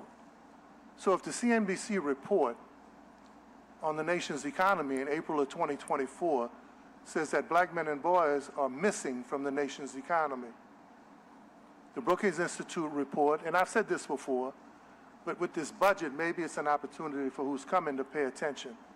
The Brookings Institute said that black men and boys, Camille Dussett, her report, that Kamala Harris and Marco Rubio said on that commission, said that black men and boys are facing obstacles and exclusion in the face of every social institution.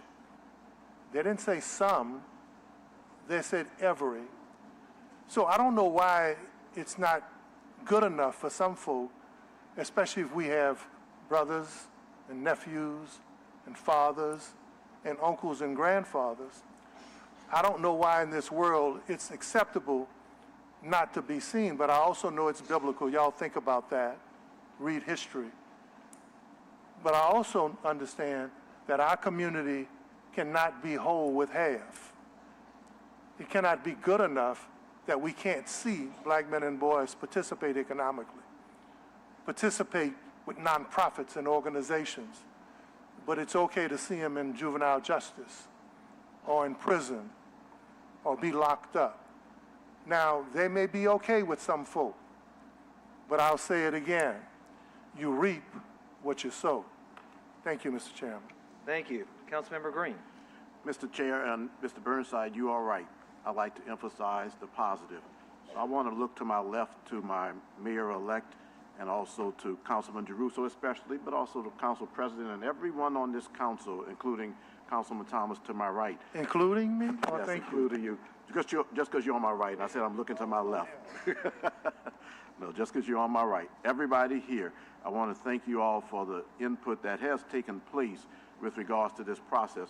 But I want to remind us of something, because someone said that this is a moral document, or at least a budget can be a moral document. This council heard the concerns of our community, people who came to us last year and said that because of the increases in assessments, if you increase the amount of taxes, that it was going to provide a problem for people and that they were going to lose their houses and the like. Well, that's something that we could control. We can't control insurance rates, and as I've mentioned before, certain issues such as drainage are under the guise of the Sewage and Water Board, which is a state agency. Plus, we spend money providing police protection and EMS protection for events at the Dome, at the Convention Center, and the like. There are some things that are a little bit out of our control sometimes, even though I'd like to see us get more control. But the main thing is that we all looked at and heard the community which said, don't raise taxes. So we didn't roll forward the millage. In this particular document, all the conversation that I've had with our council members who are in the leadership positions is that we want to do everything that we can to protect those who are working for the city of New Orleans right now, that's our priority. And that's meant that I've had to look at a couple of projects that I wanted to see happen and say, well, maybe they'll happen a little bit later, but you're absolutely right. It's not the time to lay anyone off. It's not the time to do anything, well, if we can avoid it, if we can avoid furloughs. That is the moral guidance that we had relative to this budget. It's always a challenge because we fund hundreds of programs. We fund hundreds of supports to programs. It's always going to be tough to make a decision that one program is going to get less or that one program is not going to get included. But we've been able to make some tough decisions in this budget that in the long run are going to be to the benefit of our city. But I do want to say one last thing, that this process now, because of this challenge, has presented an opportunity. And the council, through his comments, has said we want to seize that opportunity. There are going to be more hearings. We're right now having weekly meetings on the budget. We're not going to let anything get behind us, if you will, and we're not going to trust without verifying. At the end of the day, there's going to be more insight, but I want to encourage the public to recognize that you can have a role at those meetings, online, sending in your comments, sending in written responses. Knowing what we're doing, those meetings are open to the public. So I just want to thank Councilman Giarrusso. I want to thank Mayor-elect. I want to thank our council president and our council members, Thomas, King, Harris, for the work that you've done on this very, very difficult process. We were talking about a $200 million deficit a very short period of time ago, and we're at the point now, subject to certain considerations, we're going to have a balanced budget. I look forward to this process during the year, this enhanced visibility process, and invite the public to join us. And let's continue to put pressure on and work with the state of Louisiana, which owns these major assets in our city that have not in the past sometimes worked to the productivity levels that we need as a city to continue to meet our needs. Thank you. Thank you, Councilmember. Thank you. Councilmember Morell. Thank you. I want to begin by thanking the budget chair, Councilmember Giarrusso, the incoming budget chair, Councilmember Leslie Harris, and the mayor-elect Moreno and their staffs on the hard work in getting this budget done. I can say unequivocally, having served the state level under 3 governors and now 1 mayor, this has been the most awful process I've ever been involved in. This has been absolutely a miserable slog, and I say that as someone who repeatedly during the course of the legislature had projects that I cared about line item vetoed and had bills vetoed on a pretty regular basis. The difference there was that even if you didn't like the process, there was transparency in the process. If there was a political calculus to be made that you took a stand on something, then the governor would actually have to work to punish you or change some part of the process. In these 4 years, it has been difficult to do budgets, but this year is notable in that at the very least when we started 4 years ago, there was at least the veneer of public transparency when we had the public-facing budget meetings that were carried over from then Mayor Landrieu. The fact that we have not only moved away from them, but this year there wasn't even a consideration to revisit them really speaks to the priorities of this administration when it comes to transparency. I want to highlight the hard work of the people within the administration to work with the transition team and to work with the budget chair to try and resolve this budget crisis. I want to specifically highlight, and they know who they are, the people who actually did work this weekend to help make this happen when they were told not to. Because the reality is that for those of us who are in public service, we know this job is 24/7. It does not stop because there's a parade to go to or a party to go to, and when it is people's jobs and their furloughs on the line, that is when those individuals who understand the call really respond and do the work.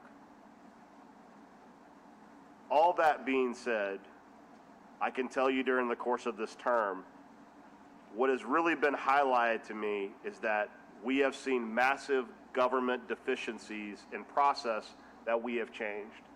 And what this budget highlighted to all of us, especially the crisis we now face, is that the way we budget has to change.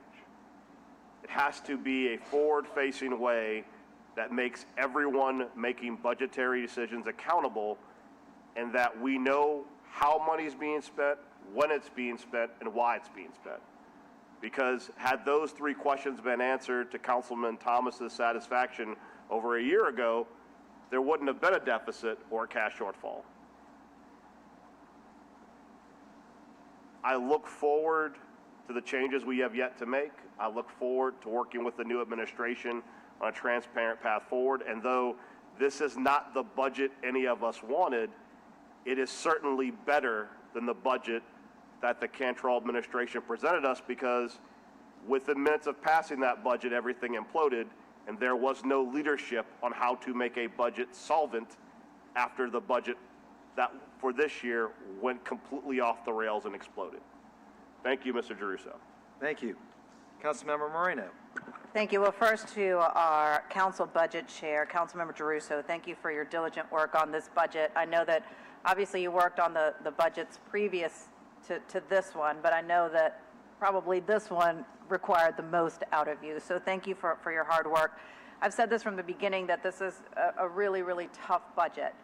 We are dealing with a $222 million deficit, and we had to make up those numbers.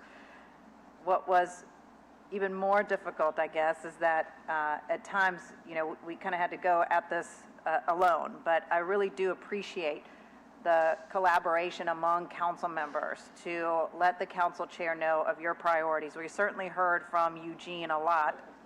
Heard from Eugene, we heard from Councilmember King, we heard from everybody as to what were the priorities. And with very limited funds, we try to do our very best to meet those needs and priorities. And one of the ways that we were able to do that is by the recognition of additional dollars. It is through that recognition of additional dollars that we were able to fully fund NORD. It's with that recognition of additional dollars we were fully able to fund our Council on Aging, that we were able to shift around some dollars to ensure that we could do, at least partially, the Council Recreation Fund. So I appreciate that level of collaboration and coordination among us. But what must change in the future is the level of transparency that should occur to pretty much what every council member has already talked about. The level of transparency, not just when the budget season starts, but really year-round. And Mr. Burnside, you said in one of your comments, you were talking about the monthly appropriations, and you were saying that you thought that this was a way of kissing up to the king. This by no means is about kissing up to any king or anyone. This is really about creating that level of accountability and transparency so that everyone understands what's happening constantly, and so that we ensure that we do all possible to not waste a cent, because we don't have a cent to waste. And what we should have been doing is that there should have been actually quarterly budgeting. And in having conversations with the auditor and other financial experts, what they said is at the crisis that we're in, we shouldn't even be doing quarterly budgeting, because even at quarterly budgeting, that too many things can get out of hand, and there could be too much misspending with quarterly budgeting. And that's why we're at the monthly budgeting.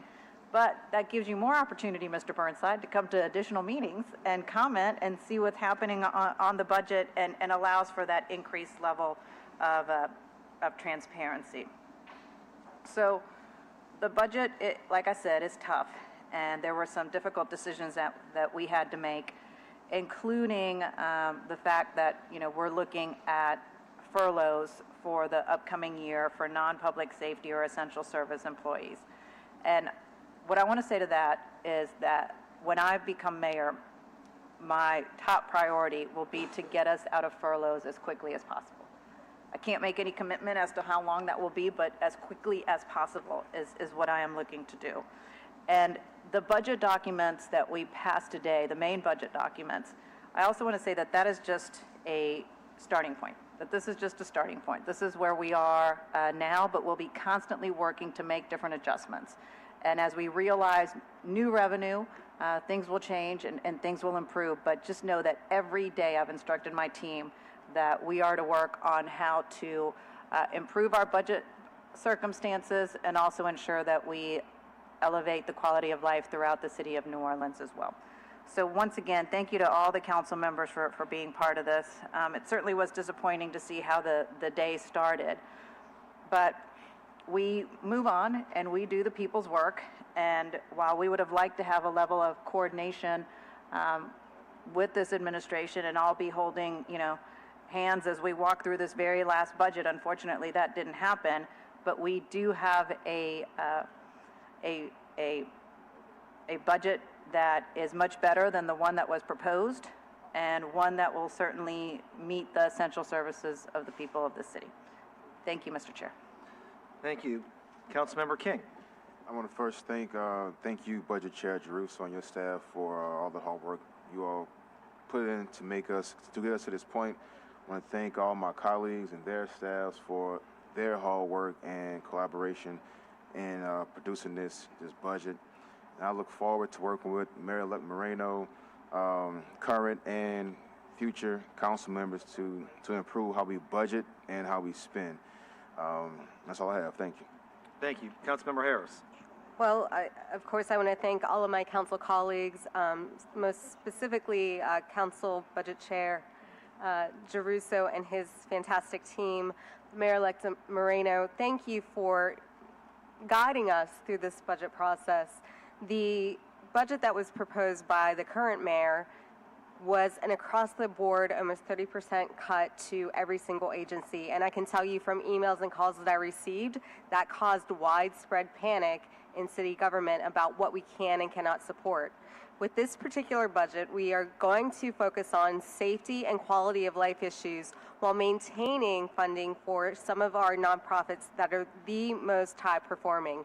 And I'm really excited about that. I'm also really excited about the fact that we are funding the Housing Trust Fund at the 2% with an additional recognition of revenue as we get that in. So I'm very excited about fully funding the Housing Trust Fund. I do look forward to working as the new budget chair.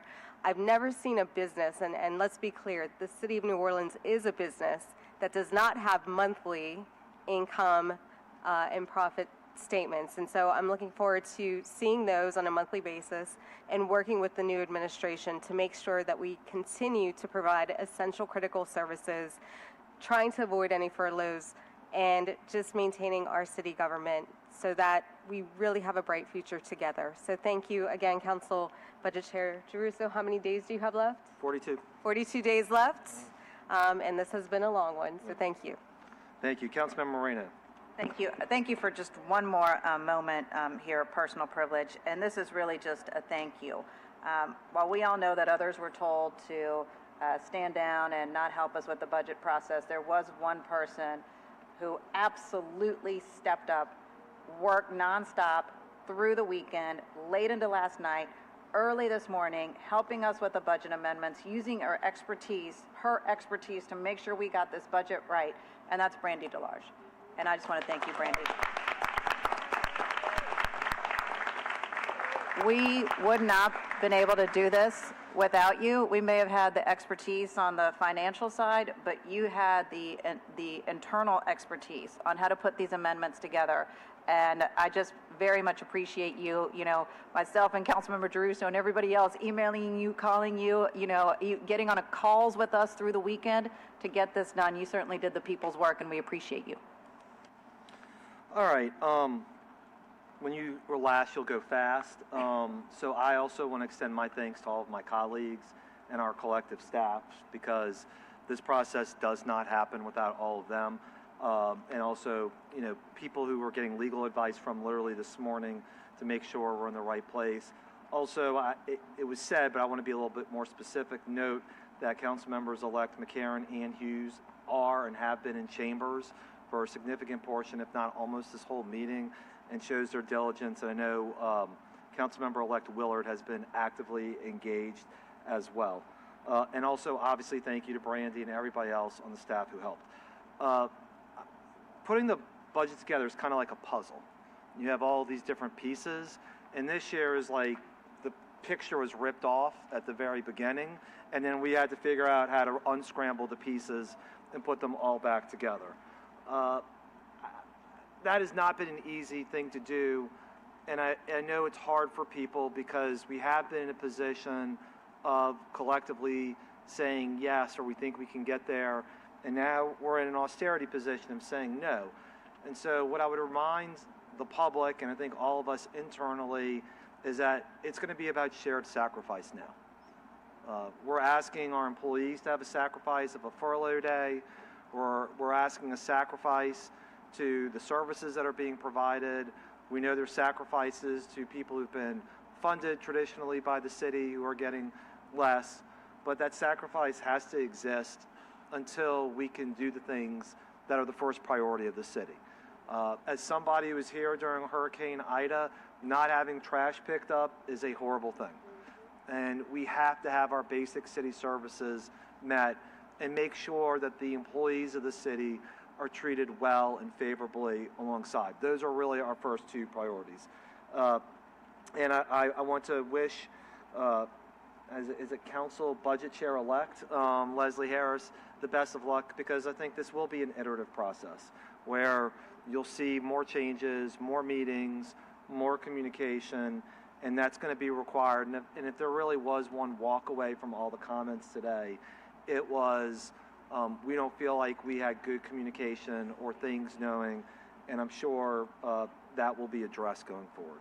So with that, I will end and move on M25521, which is a motion authorizing the clerk of council to make any necessary technical, typographical, mathematical, or structural adjustments to any ordinances, motions, and amendments related to the adoption of the 2025 budget. This motion allows for the assurance of accuracy and the elimination of errors. It has been moved by Councilmember Morell, seconded by Councilmember Green. 7 yeas, no nays. I have like 10 items under suspension. Can we do? No? Okay. All right. With that, then I will move to adjourn. No, we have We do have ordinances on first read. All right. Well, then I'll move to suspend the rules for ordinances on first read. Second by Councilmember Morell. Please vote your machine. All in favor? Aye. All right. Ordinance on first reads. Ordinance calendar 35,319 by Councilmember Harris. An ordinance to grant an affordable housing plan development in an HURD2 historic urban two-family residential district on square 439 lots 3, 4, and S, or 20 and 21 in the 4 municipal district bounded by Washington Avenue, South Johnson Street, South Press Street, and Taladana Street, municipal address 3308 Washington Avenue, and otherwise to provide respects thereto, zoning docket 4525. This is all matters on first reading. Councilmember, this is all the matters on first reading. You know that's my favorite motion. Aye. Well, we only have 3 now. Where are our other 2?